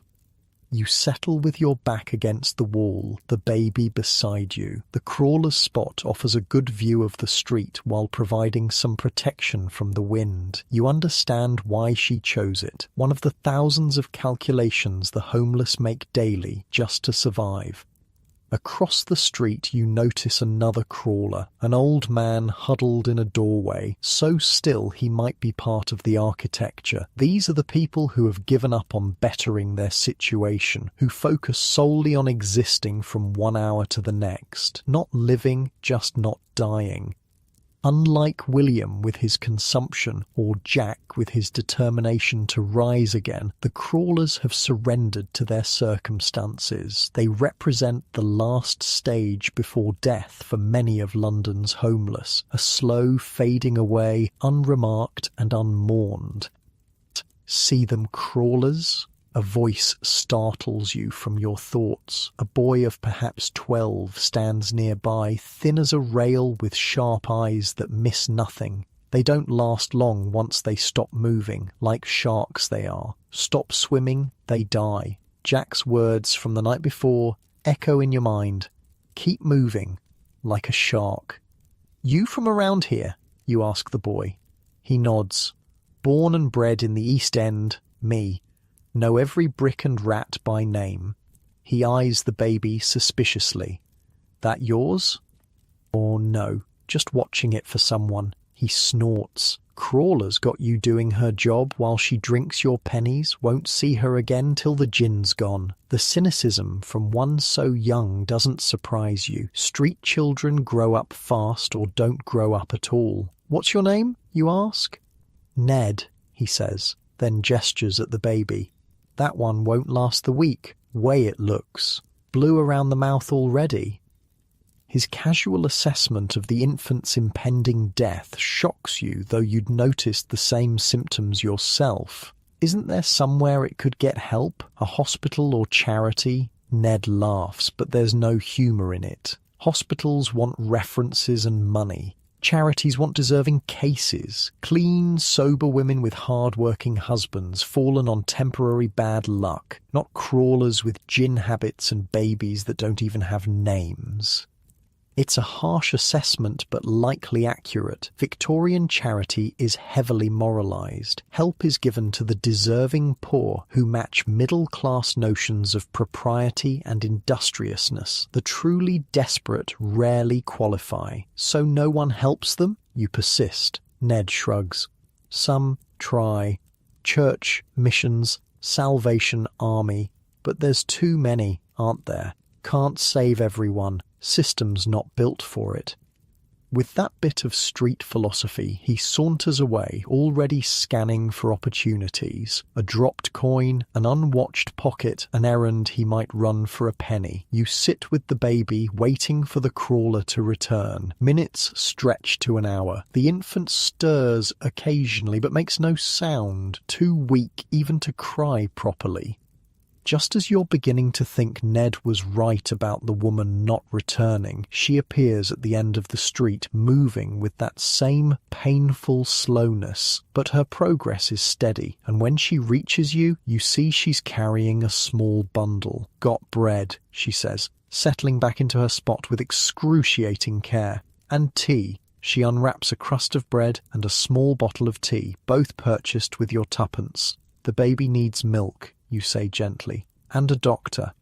She gives you a look that's equal parts exhaustion and scorn. Where am I to get money for that? Lucky if we eat at all. You can't argue with her logic. The cost of milk, let alone a doctor, is far beyond the means of someone who spends her days sitting against a wall, watching other people's children for pennies.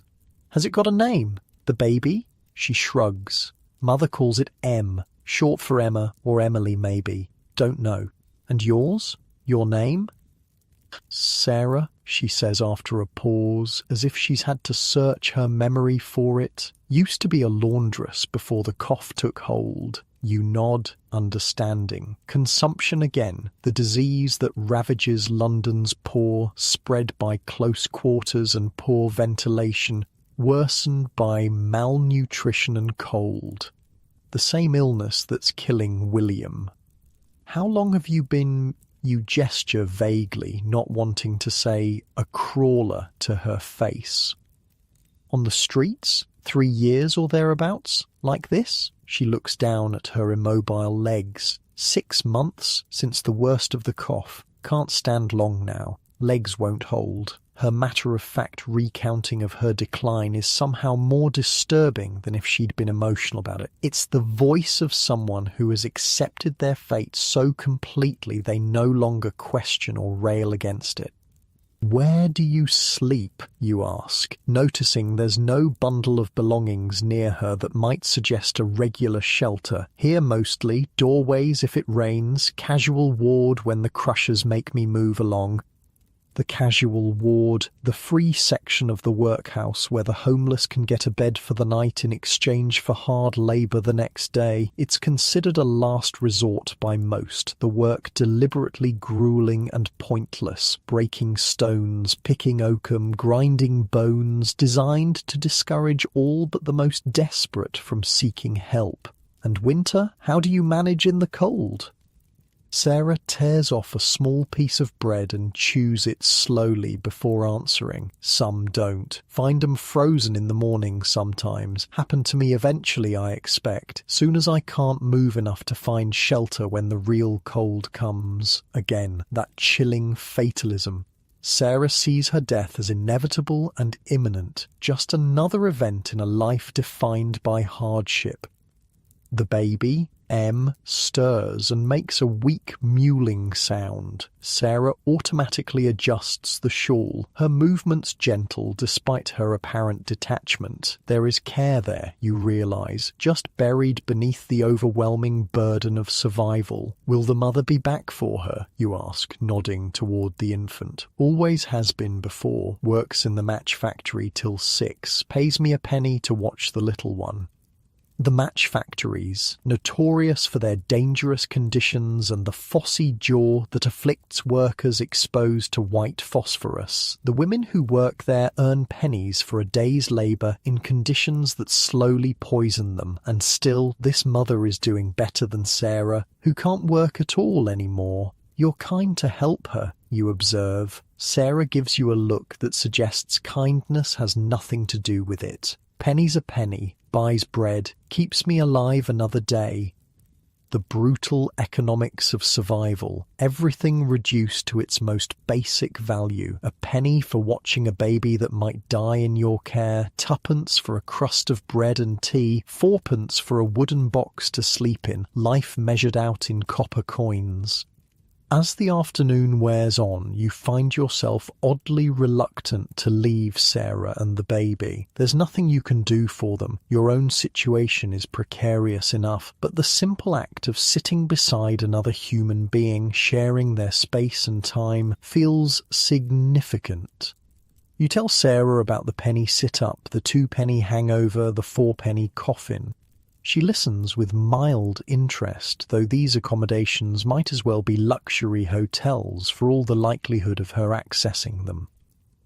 "Used to sleep in the parks," she says when you've finished, "before the crushers got strict about it. Hyde Park was best in summer, cool under the trees. They don't allow it anymore?" She shakes her head. "Got new orders last winter. Move along anyone sleeping rough. Especially women. Say, it's for our own protection." She makes a sound that might be a laugh. More like for the toff's delicate sensibilities. Don't want to see us when they take their carriages through.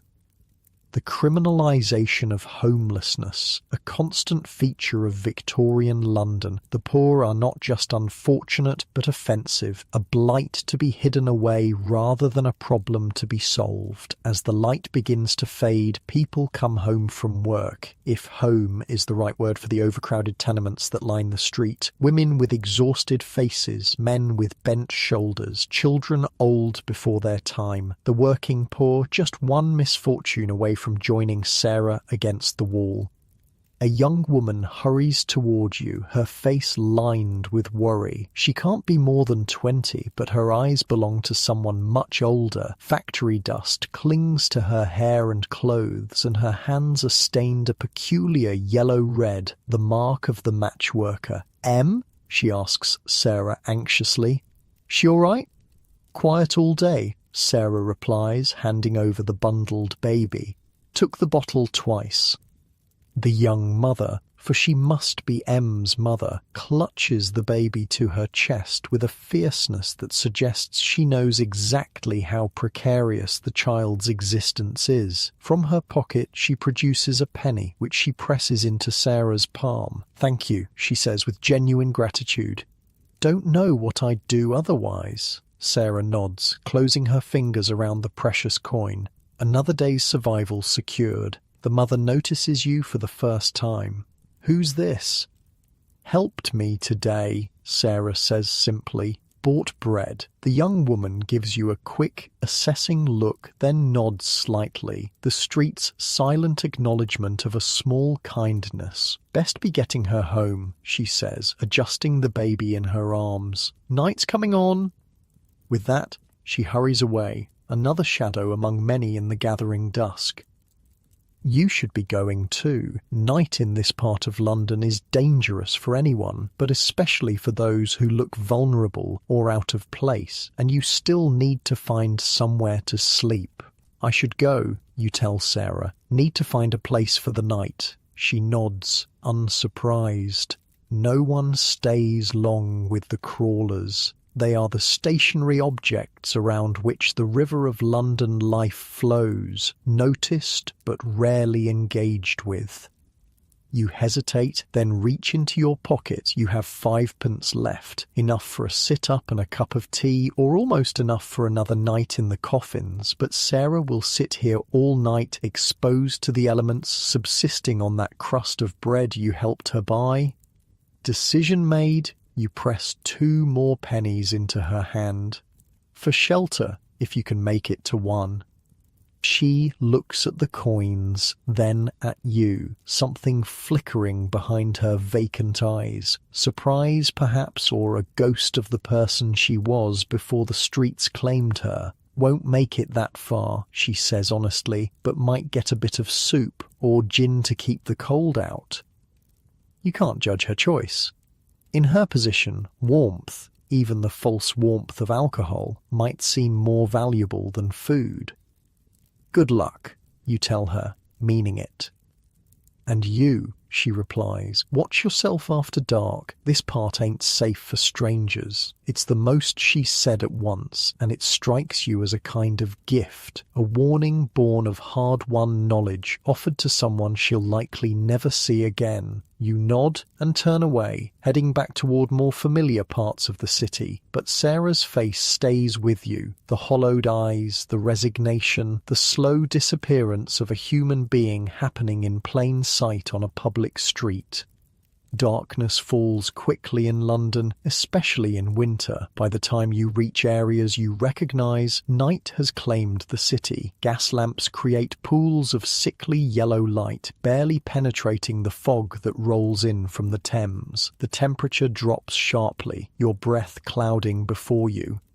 You have 3p left, not enough for the coffins, barely enough for a sit-up and maybe tea in the morning, but the thought of another night upright on a bench, fighting sleep while a monitor prowls with his stick is unbearable after what you've seen today. At least in the sit-up you'll be inside, protected from the wind and the crushers who move the homeless along. At least you won't end up like Sarah, too weak to seek shelter, slowly fading against a wall until one morning she simply doesn't wake up. making your way to the nearest penny sit-up, a Salvation Army shelter different from the one where you met William. You join the queue of the desperate, men and women with hollow cheeks and vacant eyes, clutching their precious pennies, hoping for a space inside before they fill up. You're lucky. There's room tonight. You hand over your penny and enter the now familiar environment of hard benches, dim lighting, and the monitor who ensures no one gets the sleep they've paid for. Finding a spot on a bench, you settle in for another night of discomfort. But compared to what Sarah endures, this is luxury. Compared to what awaits those turned away when the shelter fills, this is salvation. The man beside you has the rattling cough of consumption and the yellow-grey complexion that suggests liver disease as well. He nods slightly as you sit, a minimal acknowledgement of your existence. "Bad out there tonight," he comments, voice like gravel being crushed. "Getting colder," you agree. He nods. "Always worst in late November. Not the coldest month, but the one that kills the most. Bodies not used to it yet." It's a grim observation, but likely accurate. Those who survive November might make it through December and January, having adapted somewhat to the bitter cold. It's the transition that proves fatal for many. "Saw a crawler today," you tell him, though you're not sure why. "Woman with consumption watching a baby for pennies." "They don't last," he says simply. "Once you stop moving, the street takes you. Saw a man once, sat down against a wall in Whitechapel, just sat there for 3 days. Nobody bothered him, figured he was resting or drunk. Third day, someone realized he hadn't moved at all. Dead the whole time. Sitting there with his eyes open, people walking past." The story doesn't shock you as it might have a few days ago. You've seen enough now to know it's entirely plausible. The invisible dying among the invisible living, unremarked and unmourned. The monitor passes, his stick tapping rhythmically against the floor, a reminder of his authority and your precarious right to be here. Your back already aches at the thought of another night upright, but you've done it before. You'll do it again. "Worked today?" your neighbour asks, making conversation to stay awake. You shake your head. "Tried the brewery, nothing doing. Might try the markets tomorrow. Always need porters at Covent Garden if you're strong." You nod, grateful for the tip. "Thanks." "Name's George," he offers unexpectedly. "Pleasure to meet you, George." He barks a laugh that turns into a cough. "Pleasure listen to you. Sound like a proper gent." You smile despite yourself. "Not so proper anymore?"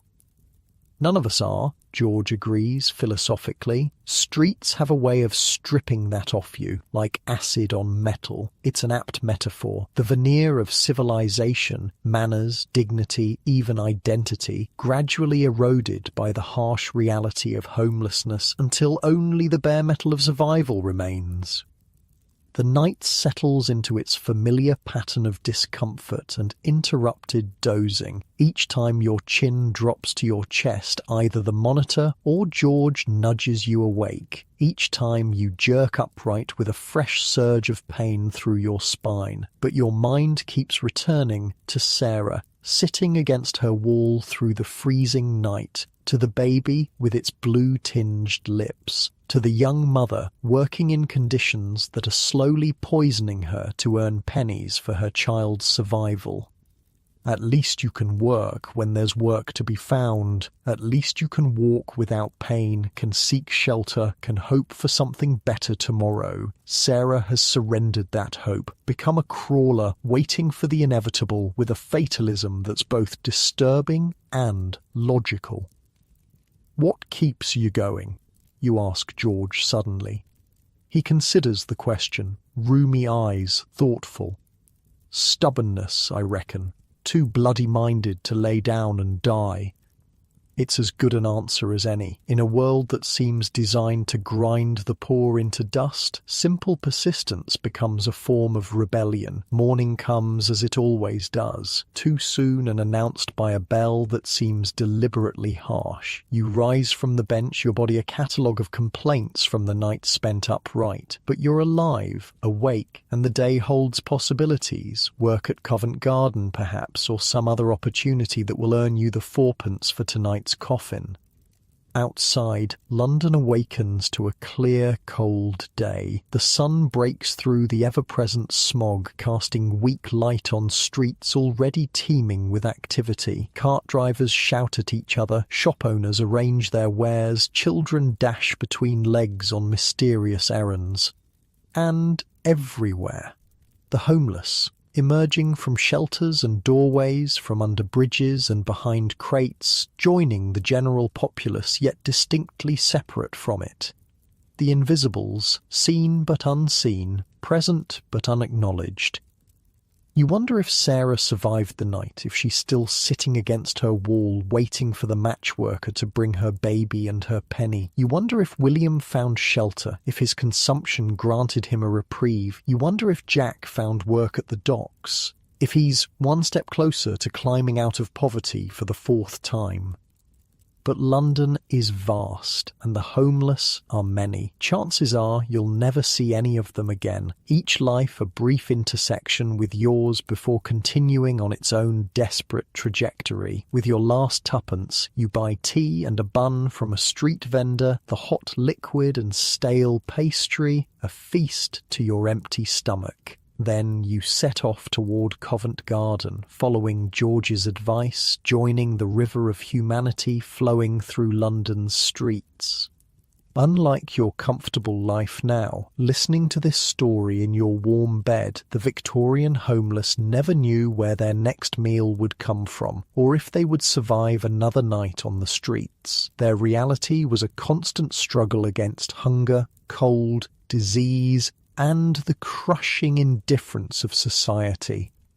But they persisted. Like sharks, they kept moving, because to stop was to die, to surrender to the fate that awaited the crawlers, a slow fading away, invisible in plain sight, one more statistic in London's grim mortality tables. As you walk, you make a silent promise to yourself. You will not become a crawler. Whatever happens, whatever hardships await, you will keep moving, like William with his consumption, like Jack with his determination, like George with his stubbornness. You will endure. Because, in Victorian London, for the homeless, endurance is the only victory possible. Covent Garden Market at 5 a.m. is a world unto itself. The cavernous building rings with shouts and curses as vendors set up their stalls, porters haul crates of produce, and buyers from restaurants and wealthy households haggle over the freshest goods. It's also a place of opportunity for the desperate. Every day dozens of men gather at the edges, hoping to be picked for work, carrying, loading, unloading, whatever needs doing. The pay is poor and the work is backbreaking, but it's something. You join the crowd of hopefuls, aware of how you must look after days on the streets. Your clothes are filthy, your face stubbled, your body emanating the particular smell of unwashed poverty. But your back is straight, your arms visibly strong, and when a foreman points at you along with 5 others, you step forward eagerly. "You lot with me," he barks. "Shipment of apples needs unloading. Penny an hour, payment at end of shift." A penny an hour. If the work lasts the morning, that's 4pence at least. Enough for the coffin tonight, maybe even food as well. You follow the foreman to a wagon piled high with wooden crates, each filled with apples from the countryside. The work is simple but punishing. Lift, carry, stack, repeat. The crates dig into your hands, splinters embedding themselves in your palms, your shoulders burn, your back protests. But you keep going, driven by the promise of payment and the knowledge that dozens of men would gladly take your place if you falter. Beside you, a young man with a missing front tooth works with the steady rhythm of experience. During a brief pause while the foreman gives instructions to another group, he leans closer. "First time at the garden?" he asks. You nod, catching your breath. "Trick is to pace yourself," he advises. "They'll work you to death if you let them. Slow and steady wins the race." He demonstrates, lifting a crate with deliberate care, walking unhurriedly to the stack, placing it precisely. The work gets done, but without the frantic energy you've been expending. "Thanks," you say, adopting his method with the next crate. "It's still hard work, but less likely to leave you crippled by exhaustion. Been doing this 3 years," he explains. "Learning to survive is an education in itself." "You're homeless?" you ask, surprised. He seems too put together somehow. His clothes, while worn, are relatively clean, and he has an air of capability about him. He grins, displaying the gap where his tooth should be. "Not anymore. Got a room now, share with 2 others. Worked my way up from the streets, penny by bloody penny." Hope flares in your chest. Here's proof it can be done. Someone who's climbed out of the pit of homelessness through sheer persistence. "How do you manage it?" you ask. "Same as you're doing. Work when you can, save every penny, don't drink it away. Got lucky too. Found a regular spot here at the garden. Foreman know me now. Pick me first most days." The conversation ends as the foreman returns. But the young man's words stay with you as you continue working. There is a way out. Difficult, dependent on luck as much as effort, but possible. The morning passes in a blur of aching muscles and sweat despite the cold. By noon, when the foreman calls a halt, you've unloaded hundreds of crates. Your hands are raw, your shoulders feel dislocated, and your lower back throbs with each movement. But when he counts 4 pennies into your palm, the pain recedes to background noise. 4 pennies, enough for the coffin tonight, enough for tea and bread tomorrow morning. A small fortune in the economy of the street.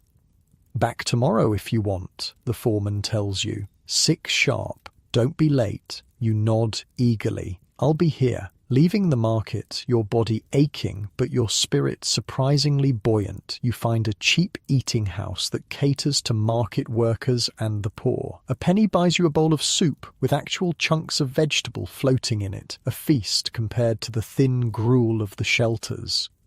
You eat slowly, savouring each spoonful, watching the life of London flow past the grimy window. With a full belly and money for tonight's shelter, the world seems less grim than it did yesterday. You understand now why Jack spoke of rising and falling, of the cycle of poverty. These small victories make hope possible, even if hardship inevitably follows. The eating house is warm, tempting you to linger, but staying too long with only one purchase is frowned upon. Reluctantly, you return to the cold street, wondering how to pass the hours until the coffin shelter opens for the night. Wandering through a slightly better part of the city, you pass a church where a small crowd has gathered. A sign announces charity distribution and hot tea for the deserving poor. Your appearance might disqualify you as deserving in the eyes of Victorian charity, but the promise of hot tea is irresistible. You join the queue, keeping your head down to avoid drawing attention to your obvious poverty. Ahead, a clergyman and several well-dressed ladies are handing out packets wrapped in brown paper, along with cups of steaming tea. "Move along there," a sharp voice calls. "Form an orderly line." The speaker is a middle-aged woman in a severe black dress, her face pinched with the particular expression of someone who believes poverty is a moral failing rather than a circumstance. She eyes each recipient suspiciously, as if expecting them to suddenly reveal their secret wealth and comfort. When your turn comes, she gives you a particularly thorough examination. "You're new," she states, rather than asks. "Where do you reside?" The question is a trap, Admit to homelessness and you're deemed undeserving. Lie and you risk being caught out. Currently between lodgings, ma'am, you reply, striking a careful balance. Seeking work at Covent Garden. She sniffs, unconvinced but unable to directly contradict you. Very well. 1 packet, 1 cup. Move along quickly. The tea is hot and sweet, instantly warming you from the inside. The packet contains a thick slice of bread, a small piece of cheese, and, luxury of luxuries, an apple. Food for later, a buffer against hunger. You thank the lady, who acknowledges you with a curt nod, already focused on the next person in line. Charity in Victorian England is often like this, given grudgingly with moral judgment attached, but vital nonetheless to those on the edge of survival. Finding a relatively clean doorstep to sit on, you sip your tea and observe the street life around you. A group of ragged children play a game with stones and a piece of chalk, their shouts and laughter at odds with their obvious poverty. A young woman sells flowers from a basket, her call of violets, fresh violets, rising above the general din of carriage wheels and hoofbeats. And everywhere, the invisible people, the homeless, the beggars, the down and out, weaving between the more fortunate, seeking opportunities, shelter, survival. You're one of them now, no different from the old man searching through rubbish for something salvageable, or the woman with a baby huddled in a doorway across the street. Yet today, with work found and money in your pocket, you feel the fragile hope that perhaps you won't always be among their number. Perhaps, like the toothless young man at Covent Garden, you can find your way back to a room, a job, a life that doesn't revolve entirely around the next meal or night's shelter. The church bells strike 3 hours yet until the shelters open. With nothing better to do, you begin walking again, this time with no particular destination in mind. London unfolds around you, a city of stark contrasts. Mansion and hovel, feast and famine, all within sight of each other.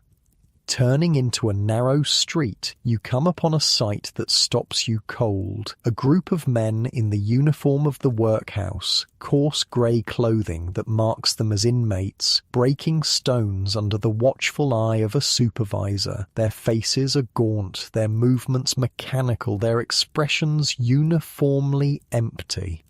This is the fate William spoke of with such fear, the workhouse, Victorian England's solution to poverty. For the able-bodied poor, it offers shelter and food in exchange for hard, often pointless labour designed more to punish than to rehabilitate. For families, it means separation, men, women and children housed in different sections, allowed to see each other only at designated times, if at all. The stonebreakers don't look up as you pass. Whatever individuality they once possessed has been ground out of them by the workhouse system, designed explicitly to make receiving help so unpleasant that only the truly desperate would seek it. You walk faster, irrationally afraid that someone might mistake you for a runaway inmate and drag you into that grey, hopeless existence. The workhouse represents the final surrender of freedom, the admission that survival on the streets has become impossible. Better the penny sit-up, the 2-penny hangover, even sleeping rough, than that living death. Turning a corner, you nearly collide with a constable, one of London's bobbies in his distinctive uniform. He steadies you with a hand that quickly becomes a restraining grip when he notices your ragged appearance. "And where might you be heading in such a hurry?" "Walking, sir," you reply, keeping your tone respectful. The police are generally not kind to the homeless, empowered by vagrancy laws to arrest anyone who appears to be sleeping rough or begging. He studies you, taking in your dirty clothes and unshaven face. "Got any means of support? Any money?" "Yes, sir," you say truthfully. "Worked at Covent Garden this morning. Got 4pence for the shelter tonight." "Let's see it then." You carefully extract your precious coins, showing them on your palm. The constable grunts, somewhat disappointed at being unable to arrest you for vagrancy. "All right then. but keep moving. No loitering, no sitting on doorsteps, no begging. Understand? Yes, sir. Thank you, sir. He releases you with a small shove that's just on the edge of being assault. Off with you then. You walk away, feeling his eyes on your back until you turn the next corner. That was close. The laws are designed to criminalize the condition of being poor and homeless rather than address its causes. A night in jail might mean losing your place at Covent Garden tomorrow, setting you back just when you've found a foothold. As afternoon slides into evening, the temperature drops sharply. Your inadequate clothing does little against the bitter cold that seeps into your bones. The bread and cheese from the charity are long gone, the apple saved for later. Your stomach reminds you that one small meal is hardly enough after a morning of hard labour, but food will have to wait. Shelter is the priority now. With the coffin shelter not opening for hours yet, you need somewhere to keep warm until then. Public houses, pubs, are an option, but publicans are quick to throw out anyone who doesn't keep buying drinks. Libraries and museums close early. Churches lock their doors against the very people who most need sanctuary. Eventually, you find a spot in the corner of a cheap coffee house where a penny buys you a cup of something brown and warm that might charitably be called coffee, and the right to sit for as long as you nurse it. The place is filled with others like you, the poor, but not destitute, people with just enough to avoid the worst fates, but not enough for any real comfort. The man across from you has the ink-stained fingers of a clerk or printer. His clothes are worn but carefully mended, his collar frayed but clean. He catches your eye and nods slightly. One survivor recognizing another. Waiting for the coffins, he asks quietly. You nod, surprised at his perception. Thought so. Know the look. Did 3 months in them myself last winter after I lost my position at the printing house, saved up enough for a room eventually. He sips his coffee with the deliberate slowness of someone making it last. You'll get there too, if you're careful. Any advice? You ask. He considers. Save every penny. Don't drink. Gin's a false friend. Find regular work if you can. Covent Garden, the docks, anywhere that needs strong backs daily. And, he leans closer, find something to hold on to, something that reminds you you're a person, not just a body needing shelter. Like what? He reaches into his pocket and pulls out a small, worn book. Poetry, for me, saved my sanity on the worst nights. Doesn't have to be books, a skill, a memory, a hope, something they can't take from you. It's good advice. On the streets, it's easy to lose yourself, to become defined entirely by your desperate circumstances rather than by who you are beneath the dirt and hunger. Thank you, you say sincerely. He nods and returns to his coffee, the brief moment of connection over, but somehow sustaining nonetheless. Outside, darkness has fallen fully, the winter night claiming London early. Gas lamps create islands of sickly yellow light amid the general gloom. The temperature has dropped further, your breath clouding before you as you finally leave the coffee house, its meagre warmth no longer worth the suspicious glares of the proprietor. Time to head toward the shelter. The 4-penny coffin on Whitechapel Road opens at 8, and it's best to be there early to ensure a place. They fill quickly, especially in cold weather. As you walk, you notice other homeless people moving in the same direction, a silent procession of the desperate, all seeking the same basic comfort of lying flat for the night. Some you recognize from previous nights, the old soldier missing an arm, the woman with the hollow-cheeked baby, the boy who looks too young to be alone. Approaching the shelter, you see the queue has already formed despite the early hour. You take your place, stamping your feet against the cold, blowing on your hands to keep the feeling in your fingers. The woman ahead of you turns, revealing a face you recognize. Martha from the Two-Penny Hangover. She looks surprised, then pleased to see you. "Didn't expect to see you here," she says. "Thought you'd be at the hangover again." "Got lucky with work," you explain. "Covent Garden had crates needing unloading." She nods approvingly. "Good for you. Better night's sleep in the coffins, that's certain. What about you? How'd you manage fourpence?" A shadow crosses her face. "Sold my wedding ring. Last thing of value I had. Kept it through 3 years on the streets, but..." She shrugs.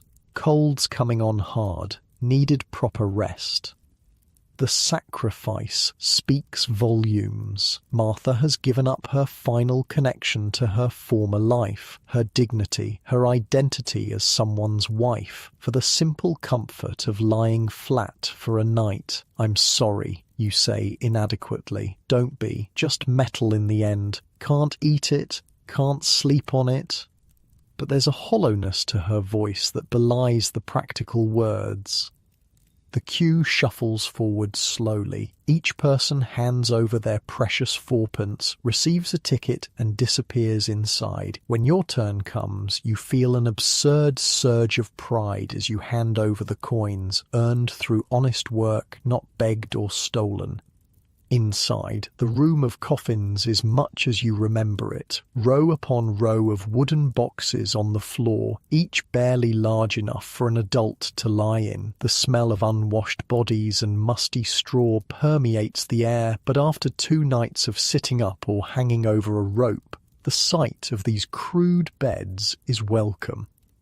You find an empty coffin and settle in, your body sighing with relief as you stretch out flat. The wooden sides rise around you, creating the unsettling coffin-like appearance that gives these beds their name, but also providing a small measure of privacy, a precious commodity for the homeless. Martha finds a spot nearby and gives you a small nod before lying down. Around you, others are doing the same, easing aching bodies onto hard wood, arranging meagre possessions, preparing for the closest thing to proper rest available to London's poorest. You pull the apple from your pocket, your luxury saved for this moment. The first bite is crisp and sweet, the juice a blessing to your parched mouth. You eat slowly, savouring each bite, aware of envious glances from those around you. Food in the shelters is a rare sight, usually consumed before entering to avoid theft. When you've eaten down to the core, you notice a small boy watching you from a nearby coffin. He can't be more than 10, though hardship has aged his face beyond his years. Without a word, you offer him the core, still containing a few bites of flesh around the seeds.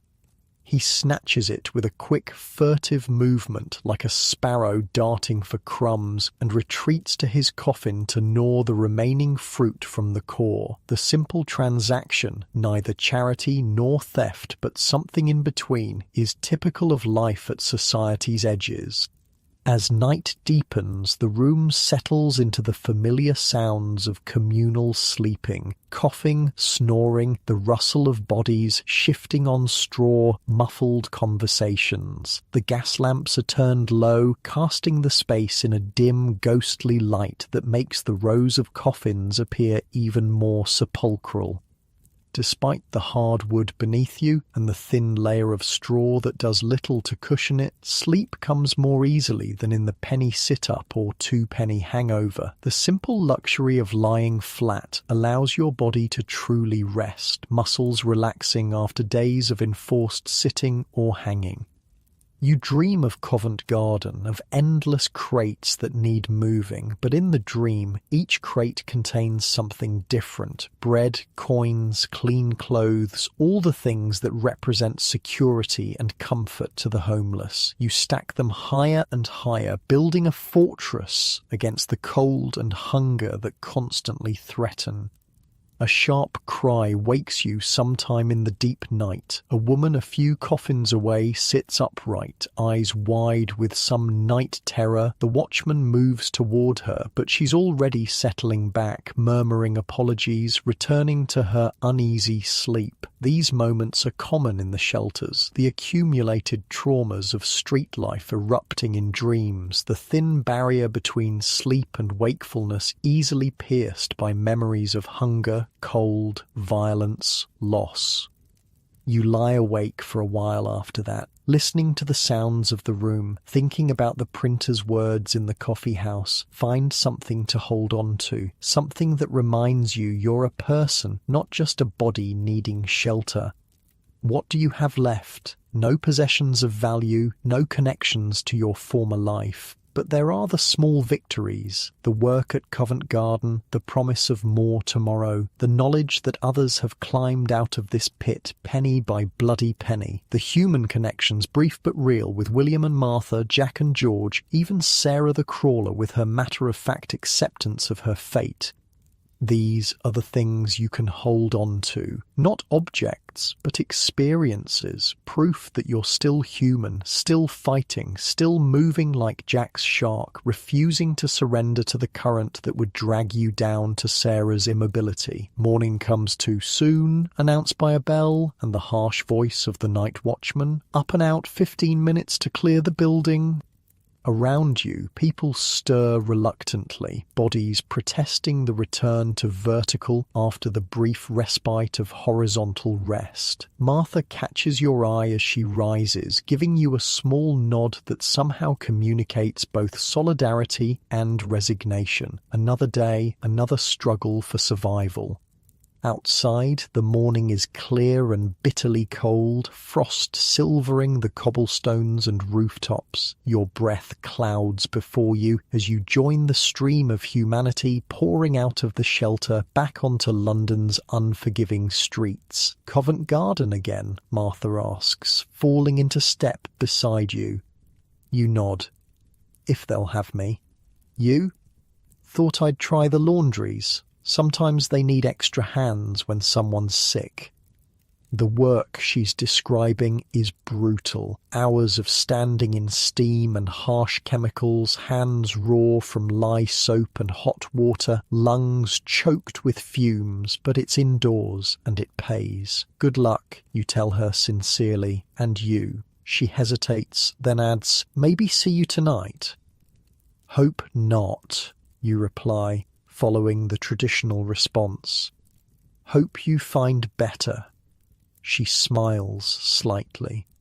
Always hoping. It's what keeps us going.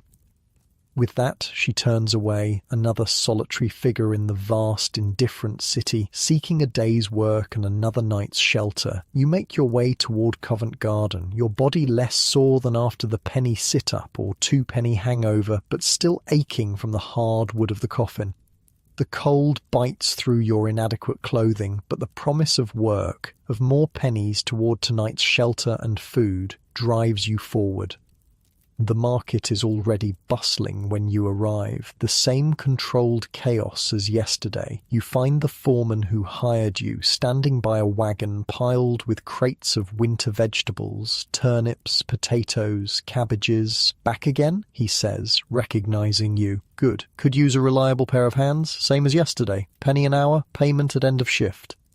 The work is identical to the day before. Lift, carry, stack, repeat. But today you pace yourself as the toothless young man showed you, conserving energy, finding a rhythm that's sustainable. Your muscles, though sore, remember the movements and the labour is marginally easier. During a brief pause while the foreman confers with a vendor, the young man from yesterday appears beside you. Made it back, I see, he observes. Determined, aren't you? Need the money, you reply simply. He nods, understanding completely. Keep it up, they'll start asking for you by name. That's when things get better. Regular work, regular pay, might even get tuppence an hour instead of a penny once they know you're reliable. The prospect of doubling your earnings sends a surge of hope through you. Twopence an hour would mean 8p for a morning's work, enough for the coffin, food, and still something to save toward better lodgings.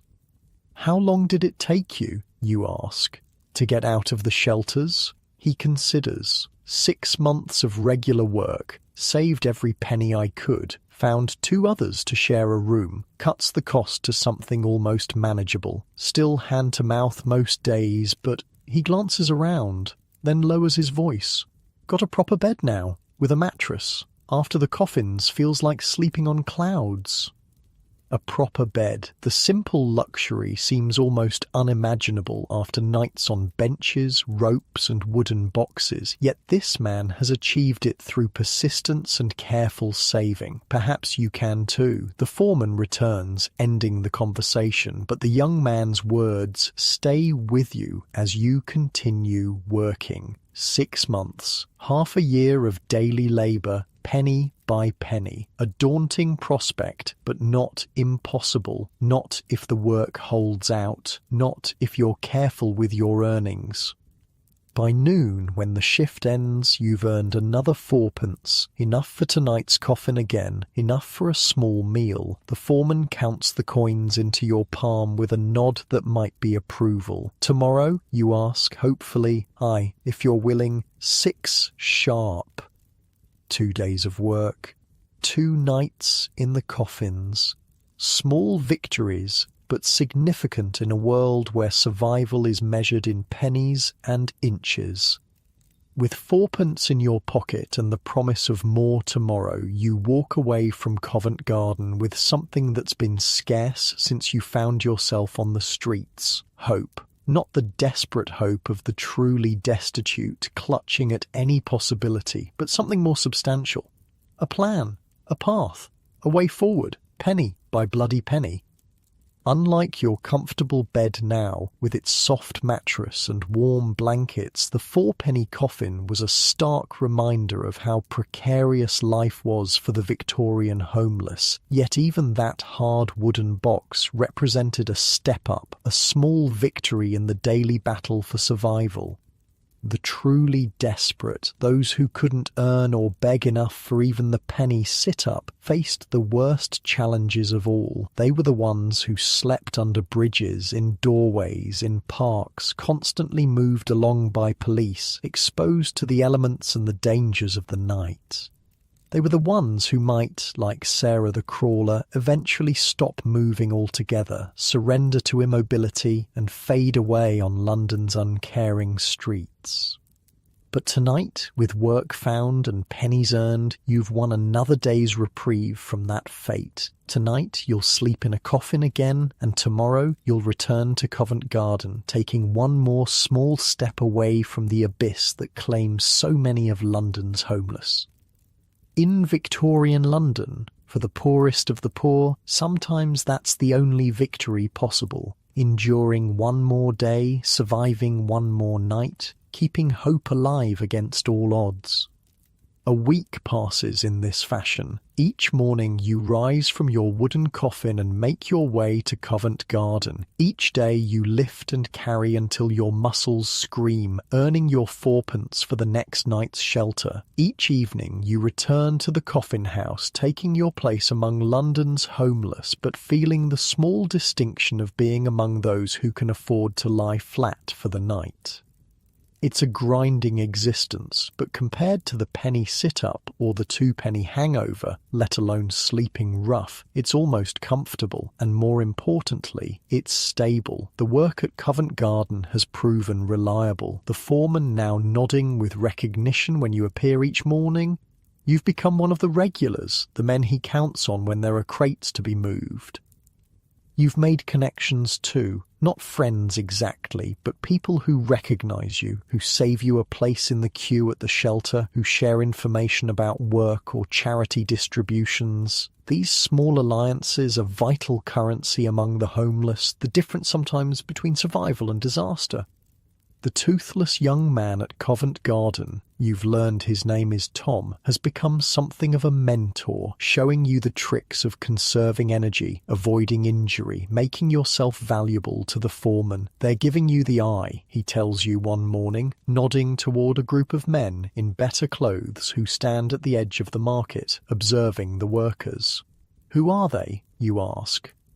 Railway men, looking for navvies for the new line they're building out of Paddington. Hard work, but steady. Live in camps along the route. 3 shillings a week they pay. 3 shillings, 36 pennies, nearly as much as you earn in 9 days at Covent Garden.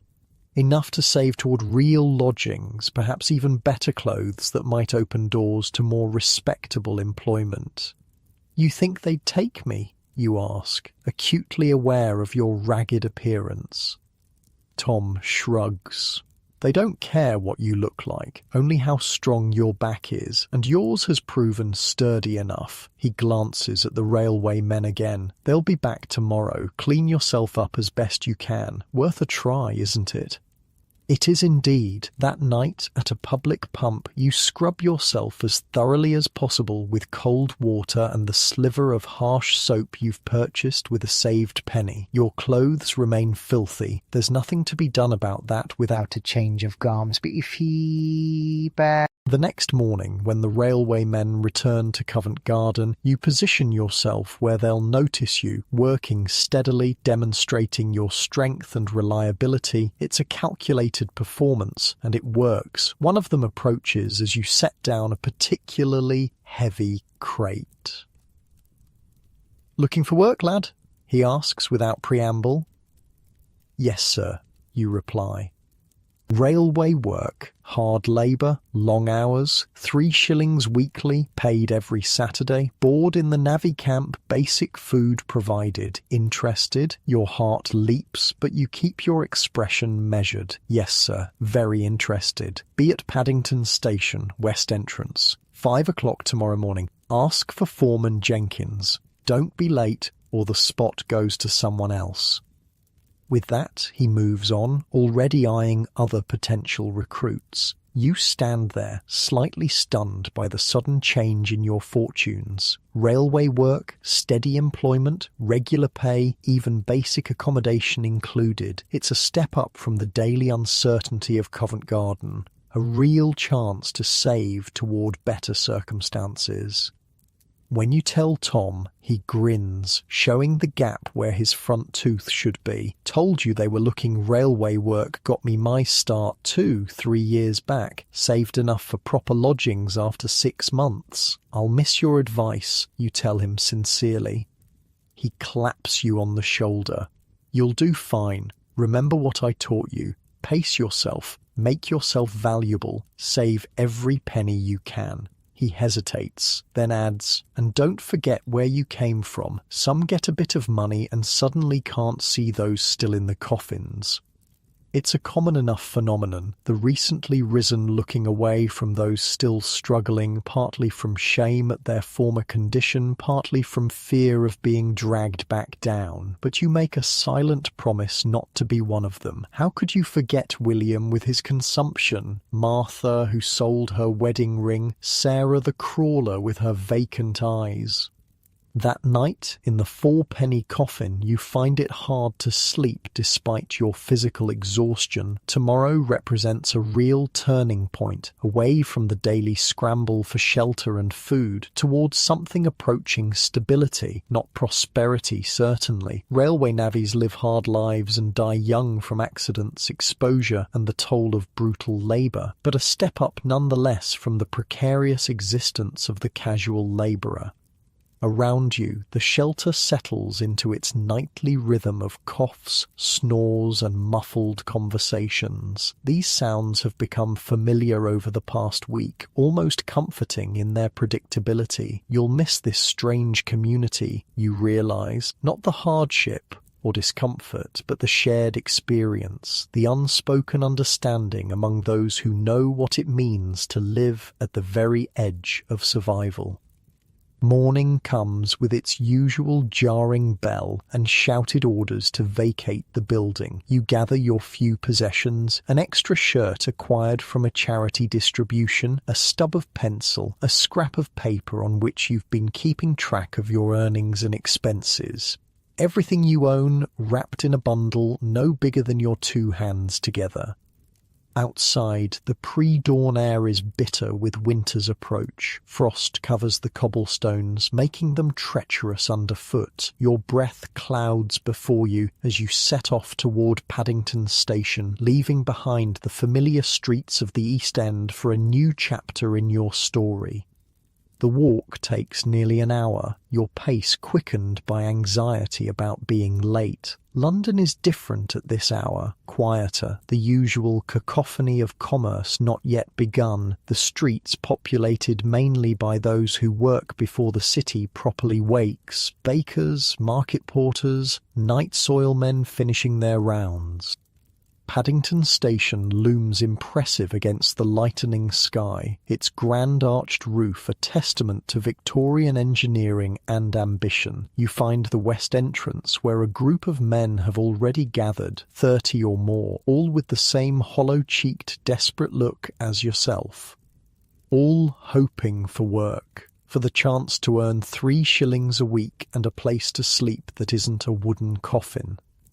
A burly man with a ledger moves among them, checking names, issuing orders. This must be Foreman Jenkins. You approach cautiously when there's a gap in the crowd around him. "Excuse me, sir, I was told to ask for you about railway work. Man at Covent Garden sent me." He looks you up and down, assessing your strength, your potential usefulness. Name? You give it, watching as he writes it in his ledger.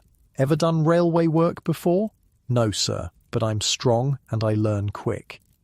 He grunts, neither impressed nor disappointed. "We'll see. Fall in with the others. Transport leaves in 10 minutes. You join the group of recruits, feeling both relief at being accepted and trepidation about what lies ahead. Railway work is notoriously dangerous. Men crushed by falling earth, blown apart by mishandled explosives, worked to exhaustion in all weathers. But it's also a way out of the desperate hand-to-mouth existence you've been living, a calculated risk. The transport turns out to be a series of open wagons pulled by sturdy horses. You climb aboard with the others, finding space on a rough wooden bench. No one speaks much, all saving their energy for the work ahead, all aware that they're easily replaced if they prove inadequate. The journey takes you west out of London, the city gradually giving way to countryside. For many of the men, including yourself, it's the first time in months or years they've seen open fields, trees not confined to parks, sky not cut into fragments by buildings. There's a palpable sense of wonder, quickly suppressed under the more immediate concerns of survival. By mid-morning you reach the work site, a long cut through a hillside where the new railway line will run. It's a scene of controlled chaos. Hundreds of men swarm over the earthworks like ants, digging, hauling, building temporary structures to shore up the excavation. The sound is deafening. Picks striking stone, shovels scraping earth, foremen shouting orders, the occasional warning cry before a controlled explosion. Foreman Jenkins divides the new recruits into groups, assigning each to a different part of the operation. You and 5 others are sent to a section where men are digging the roadbed, removing earth and stone to create a level surface for the tracks. "Rawlins here will show you the ropes," Jenkins says, indicating a weather-beaten man of about 50. "Do as he says and you might live through the day." It's not entirely a joke. Railway construction is one of the most dangerous occupations in Victorian England. The death rate among navvies is appalling. Men crushed by falling earth, maimed by tools, killed in explosions, or simply worked to death over time. Rawlins eyes your group without enthusiasm. "Right then, ever handled a pickaxe?" Some nod. Others shake their heads. You're among the latter. Your labour has been of the lifting and carrying variety, not excavation. Christ help me, Rawlins mutters. Basics, then. Pick for breaking up the earth, shovel for moving it, fill the barrows, wheel them to the dump site, come back for more. Simple enough even for you lot to grasp. You nod along with the others, eager to prove your willingness, if not your skill. Good. Tools there, barrows there, get to it. Quotas 6 feet of roadbed cleared by sundown. The work is unlike anything you've experienced before, not just physically demanding, though it certainly is that, but requiring a particular technique to be effective. Your first attempts with the pickaxe are clumsy, the tool feeling unwieldy in your hands, your strikes barely denting the packed earth. Like this, says the man next to you, demonstrating the proper swing, a fluid motion that uses the weight of the tool and the momentum of your body rather than just arm strength. Let the pick do the work. You copy his technique, finding it immediately more effective and less exhausting. Thanks, you say gratefully. He nods, already back to his own work. Out here, men help each other because it's practical. An inefficient worker slows everyone down, puts the quota at risk. It's cooperation born of necessity rather than charity. The hours blur together, marked only by the gradually shifting position of the sun. There's a brief break at midday. Cold tea and bread with a smear of dripping eaten standing up, then back to work until the light begins to fade. By the end of the day, your hands are raw despite the calluses built up at Covent Garden, your back a single knot of pain, your entire body trembling with exhaustion. But the section has met its quota, 6 feet of roadbed cleared and ready for the next phase of construction.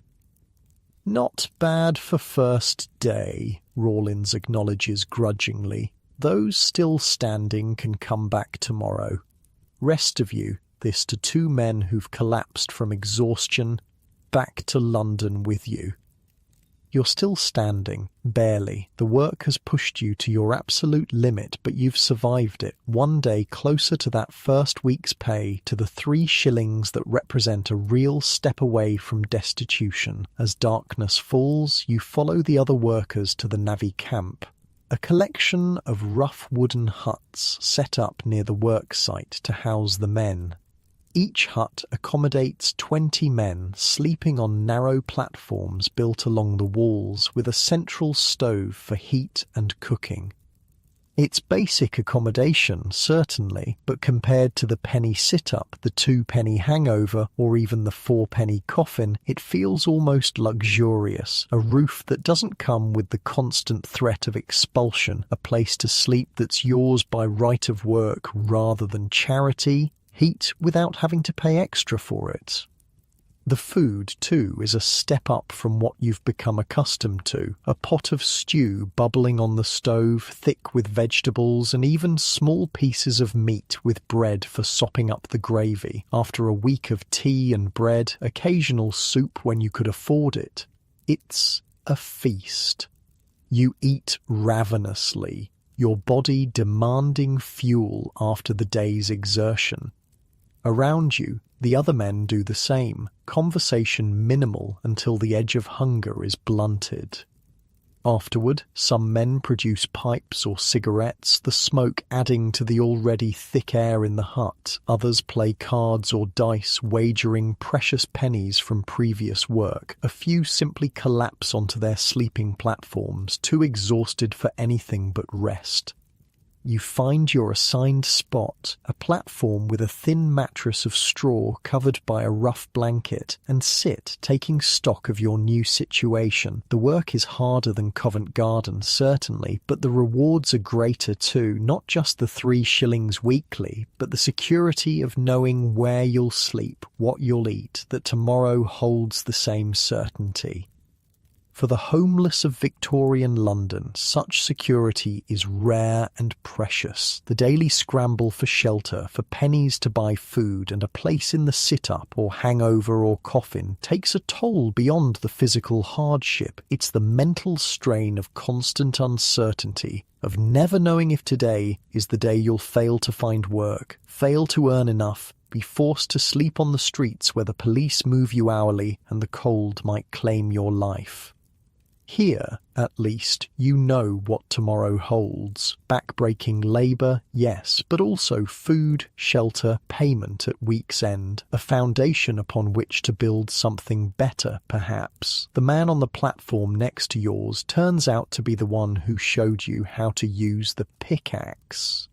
In the better light of the hut, you can see he's older than you first thought, perhaps 50, with a network of deep wrinkles weathered into his face and grey threading his beard. "First time on the railway?" he asks. You nod. "Was at Covent Garden before, market porter." He nods, understanding. Market work's not bad when you can get it. Steadier here, though, even if the work's harder. "How long have you been doing this?" you ask. "Railway work? 15 years or so. Started on the Great Western Line. Been moving with the work ever since." He extends a calloused hand. "Daniel?" You shake it, giving your own name in return. "Word of advice," Daniel says, lowering his voice. "Save what you can from your pay. Put by something every week, no matter how small. Railway work doesn't last forever. Line gets built, they don't need as many men. Having a bit saved makes the difference between finding the next job and ending up back in the London shelters." It's good advice, similar to what Tom at Covent Garden told you. The key to escaping the cycle of poverty is not just earning, but saving, building a buffer against the inevitable setbacks. That's the plan, you assure him. Save toward proper lodgings eventually. He nods approval. Smart. Done it myself a few times over the years. Had rooms in Bristol, Birmingham, Manchester. Life happens though. Injury, illness, work drying up. End up back on the road looking for the next job. He says this without self-pity, simply stating the precarious reality of working-class life in Victorian England. Around you, the hut gradually quiets as men succumb to exhaustion. The day starts early on the railway, and tomorrow will bring the same punishing labour as today. Rest is a practical necessity, not a luxury. You lie down on your platform, pulling the rough blanket over you. It's scratchy and smells of previous occupants, but it's warm, and the straw mattress, thin as it is, cushions your aching body better than the wooden box of the four-penny coffin. Sleep comes quickly, your exhausted body overriding any discomfort or unfamiliarity. Your last conscious thought is a comparison. A week ago, you were sitting upright all night in the penny sit-up, fighting sleep while a monitor prowled with his stick. Now you lie on a mattress, however thin, with a blanket and a roof that won't be yanked away at dawn. Small steps, but in the right direction. The days fall into a rhythm. Up before dawn, a breakfast of bread and tea, then to the work site for hours of grueling labour, broken only by a brief midday meal, then back to the camp at dusk, dinner and collapse into exhausted sleep. Repeat. It's a hard life, no question. Your body aches constantly. Your hands develop blisters that break and form calluses, only to blister again in new places. The work is dangerous too. You witness one man crushed when a section of earth collapses, another lose fingers to a misplaced strike of a sledgehammer. But for all its hardships, it's a step up from homelessness in London. Here, you're valued for your labour rather than despised for your poverty. Here, you have a place, a purpose, a path forward. Saturday brings the promised payment, 3 shillings handed over by Foreman Jenkins, who checks your name in his ledger with the same impassive efficiency with which he oversees the work. 3 shillings, 36 pennies. More money than you've held at once since finding yourself on the streets. The other men head immediately for the makeshift pub set up near the camp, a tent where a shrewd entrepreneur sells watered beer and gin to navvies eager to forget their aches and pains for a few hours. It's a common pattern among railway workers: earn hard, drink hard, end the week with empty pockets, and begin the cycle again. But you remember the advice from Daniel, from Tom at Covent Garden: save what you can, build a buffer, break the cycle. So, instead of following the others to the pub, you find a quiet corner of the hut and carefully divide your money, 1 shilling, 12 pennies, for immediate needs like soap, a new shirt from the peddler who visits the camp weekly, perhaps some tobacco as a small luxury. The remaining 2 shillings go into a pouch you wear around your neck, hidden beneath your clothes, the beginning of your escape fund. Daniel notices your abstention from the general drinking and nods approval when he passes. Smart lad, they'll be moaning tomorrow with sore heads and empty pockets while you're a step closer to something better. The weeks pass in this fashion. Work, save, repeat. Your body adapts to the brutal labour, muscles hardening, hands callousing to the point where blisters are rare. You learn the rhythms of railway construction, the techniques that make the work more efficient and less likely to result in injury. And your savings grow. By the end of the first month, you have 8 shillings hidden away, more money than you've possessed at once since becoming homeless. By the second month, it's 16 shillings, not enough yet for a real change in circumstances, but growing steadily.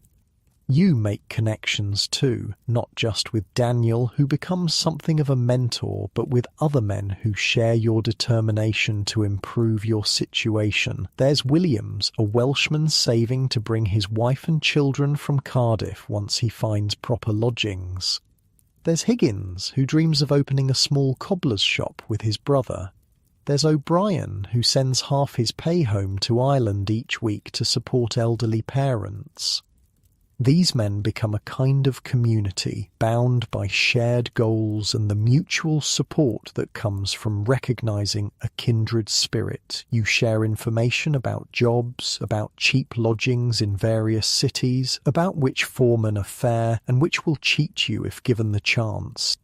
Winter deepens, bringing new challenges. The work continues regardless of weather. Railway companies have schedules to meet, investors to satisfy. You dig through frozen earth, haul materials through snow, endure bitter winds that cut through your inadequate clothing like knives. But the navvy camp, for all its roughness, provides better shelter than the London streets. The huts have stoves that burn constantly in the coldest weather. The food, while basic, is regular and sufficient to fuel hard labour. And most importantly, you don't have to earn your place anew each day. It's secured by your work, your contribution to the project. You think often of those you left behind in London: William with his consumption, Martha who sold her wedding ring, Sarah the crawler waiting for death by her wall. Did William survive the winter? Did Martha find regular work at the laundry? Does Sarah still watch babies for pennies? Or has the cold finally claimed her?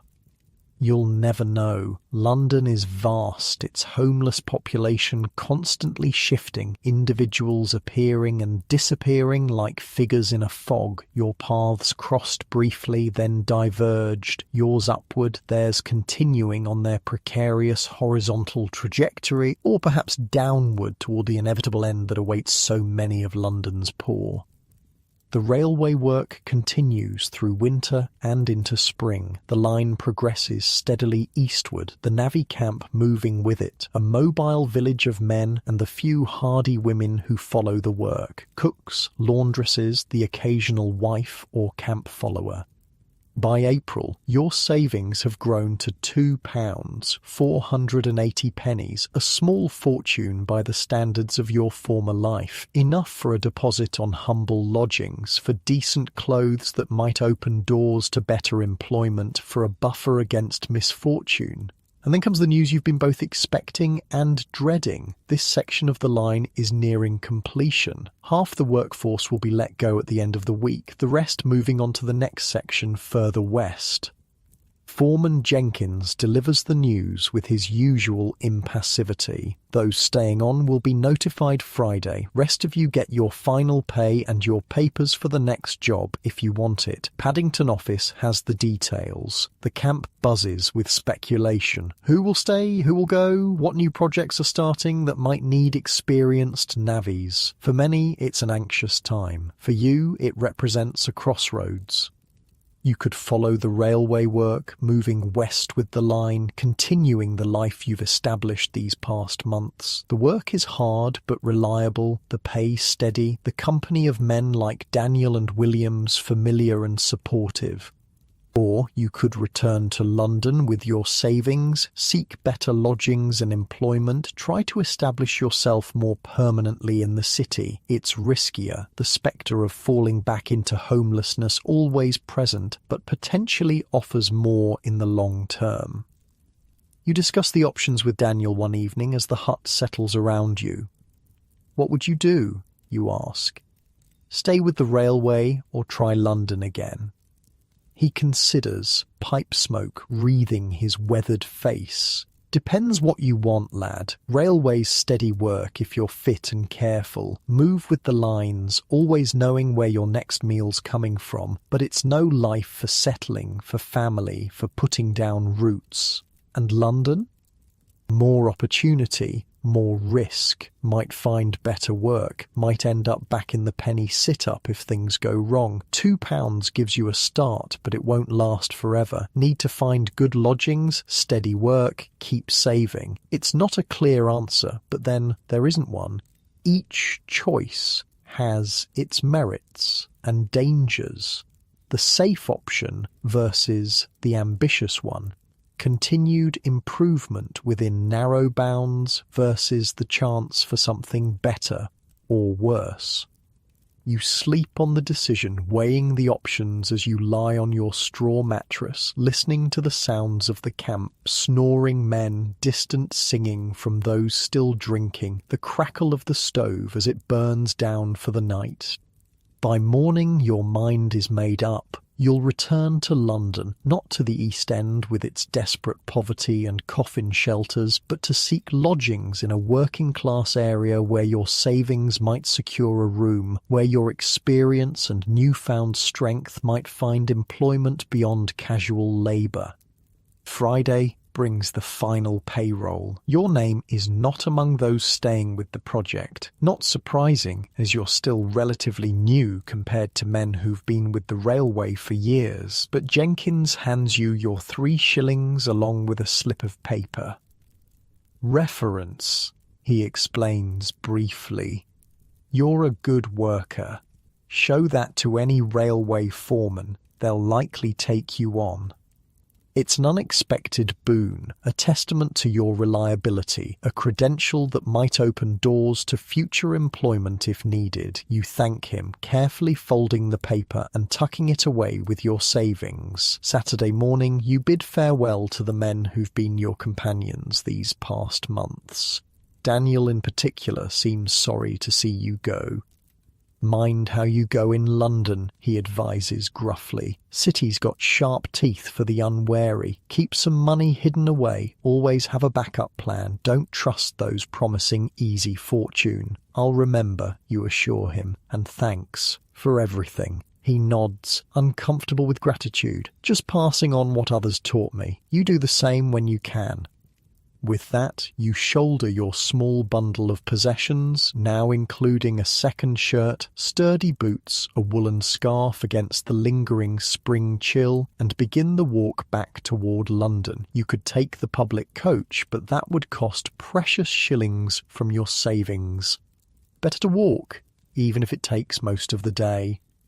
The countryside in April is a revelation after months of winter. Green fields, trees budding, wildflowers appearing in hedgerows. You walk at an easy pace, your body hardened by months of labour, enjoying the simple pleasure of movement without urgency or fear. By late afternoon, London appears on the horizon, a smudge of darker grey against the sky, the smoke from countless chimneys creating a perpetual cloud above the city. As you draw closer, the pastoral quiet gives way to the increasing noise and bustle of outer London. Cart traffic, street vendors, the general hum of human activity. Your first priority is lodgings, not in the East End with its coffin shelters and penny sit-ups, but somewhere more respectable where working men can afford small but decent rooms. You head for Bermondsey, south of the river, where you've heard such accommodation might be found. After inquiring at several boarding houses, you find one on a narrow but clean street where the landlady, a stern-faced widow, looks you over with a critical eye before agreeing to show you the available room. It's small, just space for a narrow bed, a chair and a small table, but it's clean with a window that allows actual daylight, and most importantly, it's private. No coffin in a room with 50 others, no bench shared with coughing strangers, but a space that would be yours alone. 5 shillings weekly, paid each Saturday, the landlady states, includes use of the kitchen for breakfast and evening meal. You provide your own food. No drinking, no women, no coming in after 10. Take it or leave it. 5 shillings weekly, almost double your railway pay. But you have your savings, enough to cover several weeks while you find work. And the privacy, the security, the step up from homelessness, these are worth the cost. I'll take it, you say. Can I move in today? She nods, holding out her hand for the first week's payment, which you provide from your carefully guarded savings. Rooms at the top of the stairs, last door on the right, privies in the yard, kitchen hours are posted downstairs. And just like that, you have a home, not grand, not even particularly comfortable, but yours by right of payment rather than charity. A door you can close, a bed that doesn't require pennies each night, a place where the police won't move you along, where monitors won't prod you awake, where you're a tenant rather than a supplicant. The room is bare but clean, plain whitewashed walls, worn but swept floorboards, a bed with an actual mattress, thin but still luxury compared to straw over wood, a wash basin on the small table. You set down your bundle, the sum total of your worldly possessions, and sit on the edge of the bed, overcome for a moment by the enormity of the change in your circumstances. 3 months ago, you were fighting sleep on a bench in the penny sit-up, one of London's countless homeless, invisible to respectable society, one misfortune away from total destitution. Now you have a room, savings still in your pouch, references that might lead to steady work, clothes that don't immediately mark you as destitute. It's not security, not yet. The room costs 5 shillings weekly, and your savings won't last forever. You need work, preferably something steadier and less punishing than railway construction or market porterage. But it's a foundation, a platform from which to build something better. The next days are spent in careful planning and searching. You buy basic provisions, bread, cheese, tea, and onion for flavour, economising to stretch your savings. You clean yourself thoroughly at the public baths, wash your clothes, make yourself as presentable as possible for seeking employment. And you walk mile after mile through London's working-class districts, inquiring at workshops, factories, warehouses, anywhere that might need labour more skilled than casual porterage but not requiring formal apprenticeship or education. The railway reference proves valuable, marking you as reliable and strong, opening doors that might otherwise remain closed. By the end of the week, you've secured a position at a warehouse near the docks. Not glamorous work, but steady, with regular hours and pay that will cover your room and basic needs while allowing a small amount for continued saving. It's a beginning, not an end to struggle. The working poor of Victorian London live perpetually on the edge, one illness or injury away from destitution, but a step firmly away from the abyss of homelessness, from the penny sit-ups and two-penny hangovers and four-penny coffins that were your world just months ago. One evening, walking back to your lodgings after work, you pass a familiar figure huddled in a doorway, an old man with a hacking cough that can only be consumption. For a moment, you think it might be William from the penny sit-up, but as you draw closer, you see it's a stranger with the same hollow-cheeked look of terminal illness and homelessness. Still, the encounter prompts you to pause, to crouch down beside the man. "You all right, friend?" you ask, the question feeling inadequate even as you voice it. He looks up with rheumy eyes, suspicious at first, then softening slightly at your concerned expression. "Been better," he manages between coughs. "Been worse too." You reach into your pocket, extracting a few pennies, not enough to change his circumstances, but perhaps enough for a night in a sit-up, a hot meal, a brief respite from the street. "Here," you say, pressing the coins into his grimy hand. "Get yourself in somewhere tonight, weather's turning cold." He stares at the money, then at you, recognition dawning in his eyes, not of you personally, but of what you represent. Someone who's been where he is, who understands. "Bless you," he says simply, the coins disappearing into some hidden pocket with the swift instinct of the long-term homeless. You nod and rise, continuing on your way, the encounter staying with you as you climb the stairs to your small room. You think of William, of Martha, of Sarah the crawler, of all those still out there, still fighting for survival penny by penny, night by night.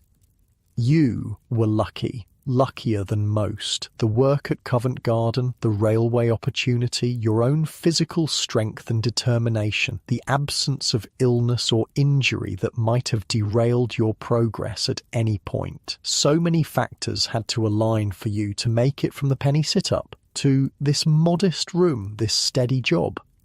For thousands of others, that luck never comes. They remain trapped in the cycle of desperate poverty, of daily scrambles for food and shelter, until illness, injury, or the simple wearing down of body and spirit claims them. They die in doorways, under bridges, in workhouse infirmaries, anonymous and unmourned except perhaps by others in the same predicament.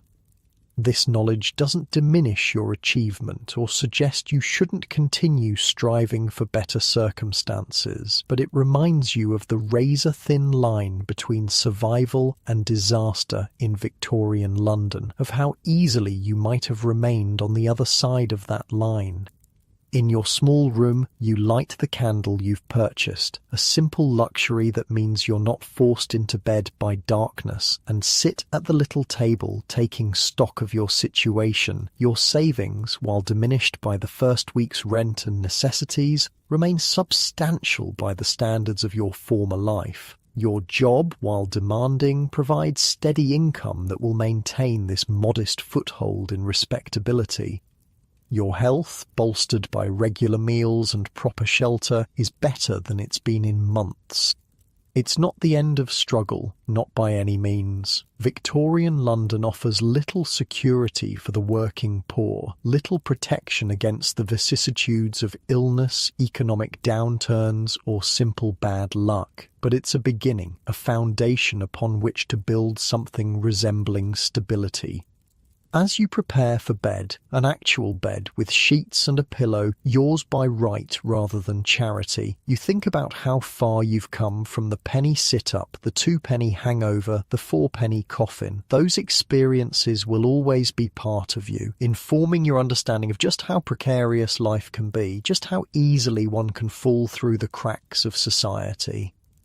But they're behind you now, steps on a journey upward from the depths of homelessness to this modest room, this chance at a more secure existence. Not luxury, not ease, but dignity. The The simple dignity of privacy, of shelter that doesn't require daily payment, of work that's valued and fairly compensated in Victorian London for someone who's known the penny sit-up and the two-penny hangover and the four-penny coffin, perhaps that's victory enough. As you drift towards sleep in your narrow but private bed, the contrast with those earlier accommodations is stark. No hard bench, no rope cutting into your chest, no wooden box confining your body, just the simple luxury of lying flat on a real mattress covered by actual sheets in a room where no one will prod you awake or cut a rope at dawn. Unlike your comfortable position right now, with your soft mattress and warm blankets, the Victorian homeless faced a nightly battle for the most basic shelter. The penny sit-up, the two-penny hangover, the four-penny coffin, each represented a desperate attempt to avoid the greater dangers of the streets. Each offered minimal comfort at a price that consumed most of what the poorest could earn or beg in a day.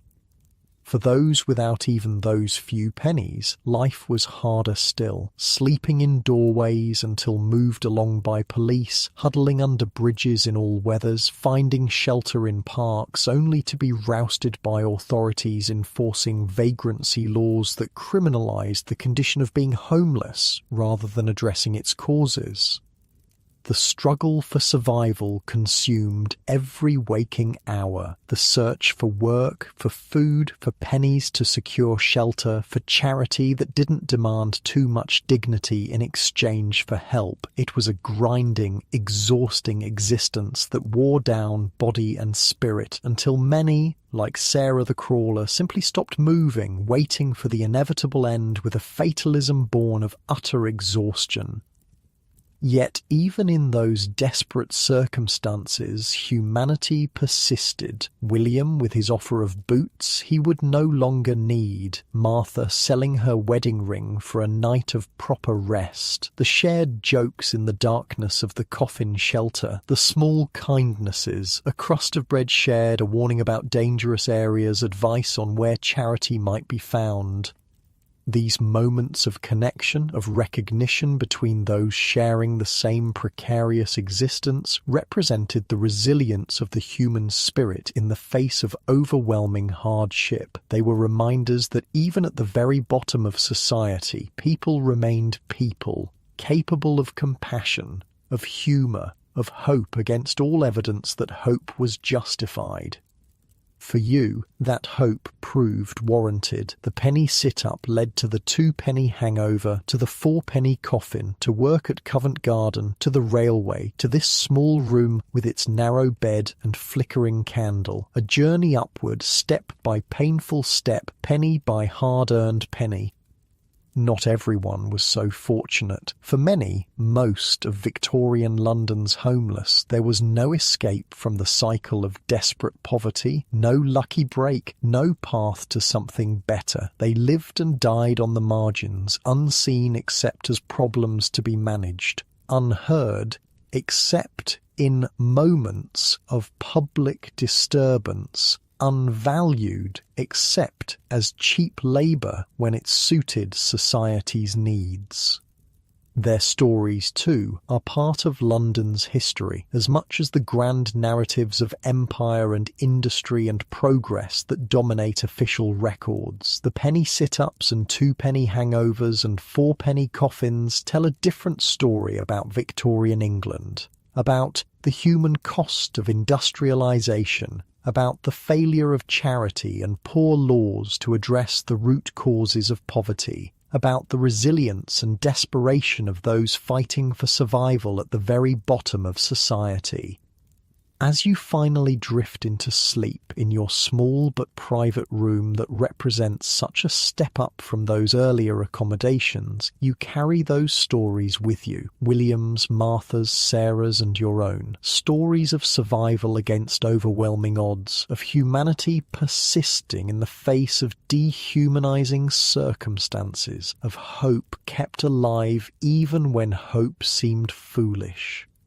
In Victorian London, for the homeless, sometimes that was the only victory possible, enduring, persisting, refusing to surrender completely to the circumstances that threatened to erase not just comfort and security, but identity itself, holding on to humanity in a world that often denied the humanity of the poor, finding moments of connection, of dignity, of hope, even in the penny sit-up, the two-penny hangover, the four-penny coffin. And tonight, as you lie in your comfortable bed listening to this story, perhaps take a moment to appreciate the simple security of shelter, of warmth, of knowing where you'll sleep tomorrow night. These things that seem so basic, so fundamental, were luxuries beyond reach for thousands in Victorian London, and remain so for many in our world today. Sleep well in your warm bed with gratitude for its comfort, and perhaps carry with you a little of the understanding of just how precious, how fundamental that simple security truly is.